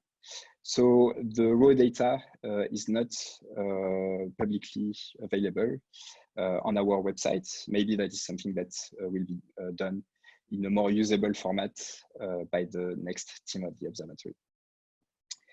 Who is in charge of the second mandate of the Observatory? As I told you before, this hasn't been announced yet and will be announced by the European Commission's team shortly. What is the biggest regret you have in terms of things you have not been able to do? Why? So that's an excellent question. And so if we have a hard look at what we did, I think that some of the best things that we did were really the content, the reports, and the activities. And an element that I personally probably regret is more related to the online interactions on the forum. So the forum at the beginning was meant to be the place where most of the discussions between experts would be happening. But in the end, we have seen that people were more inclined to have those discussions during the workshops, which is understandable, but which also means that probably the online forum was not, potential was not tapped at 100%. That's pretty much it for today. I would like to thank everyone who joined this call today and who joined us for this final workshop. I would like to give the opportunity to other people from the team. So we have Ken here on the on the call, Tom, people from the European Commission, Peteris, Pierre, Lucas, Maiko, Chiara also, who was there from the beginning with us, our working group members. If you want to say a few words, please feel free to do so before we finalize this call.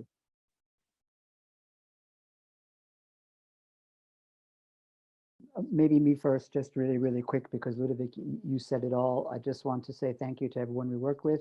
It's been a very intense 2 years, but I hope they were productive, and we couldn't have asked for better collaboration. So thanks a lot.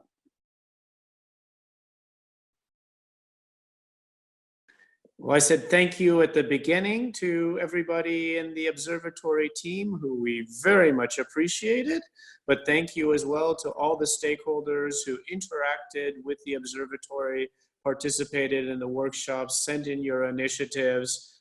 You're all part of making it a success. And we look forward to continue working with all of you, as well as the current observatory team in a different context now, in the next stage of this observatory and the upcoming activities of the EU blockchain strategy. Thank you, everybody.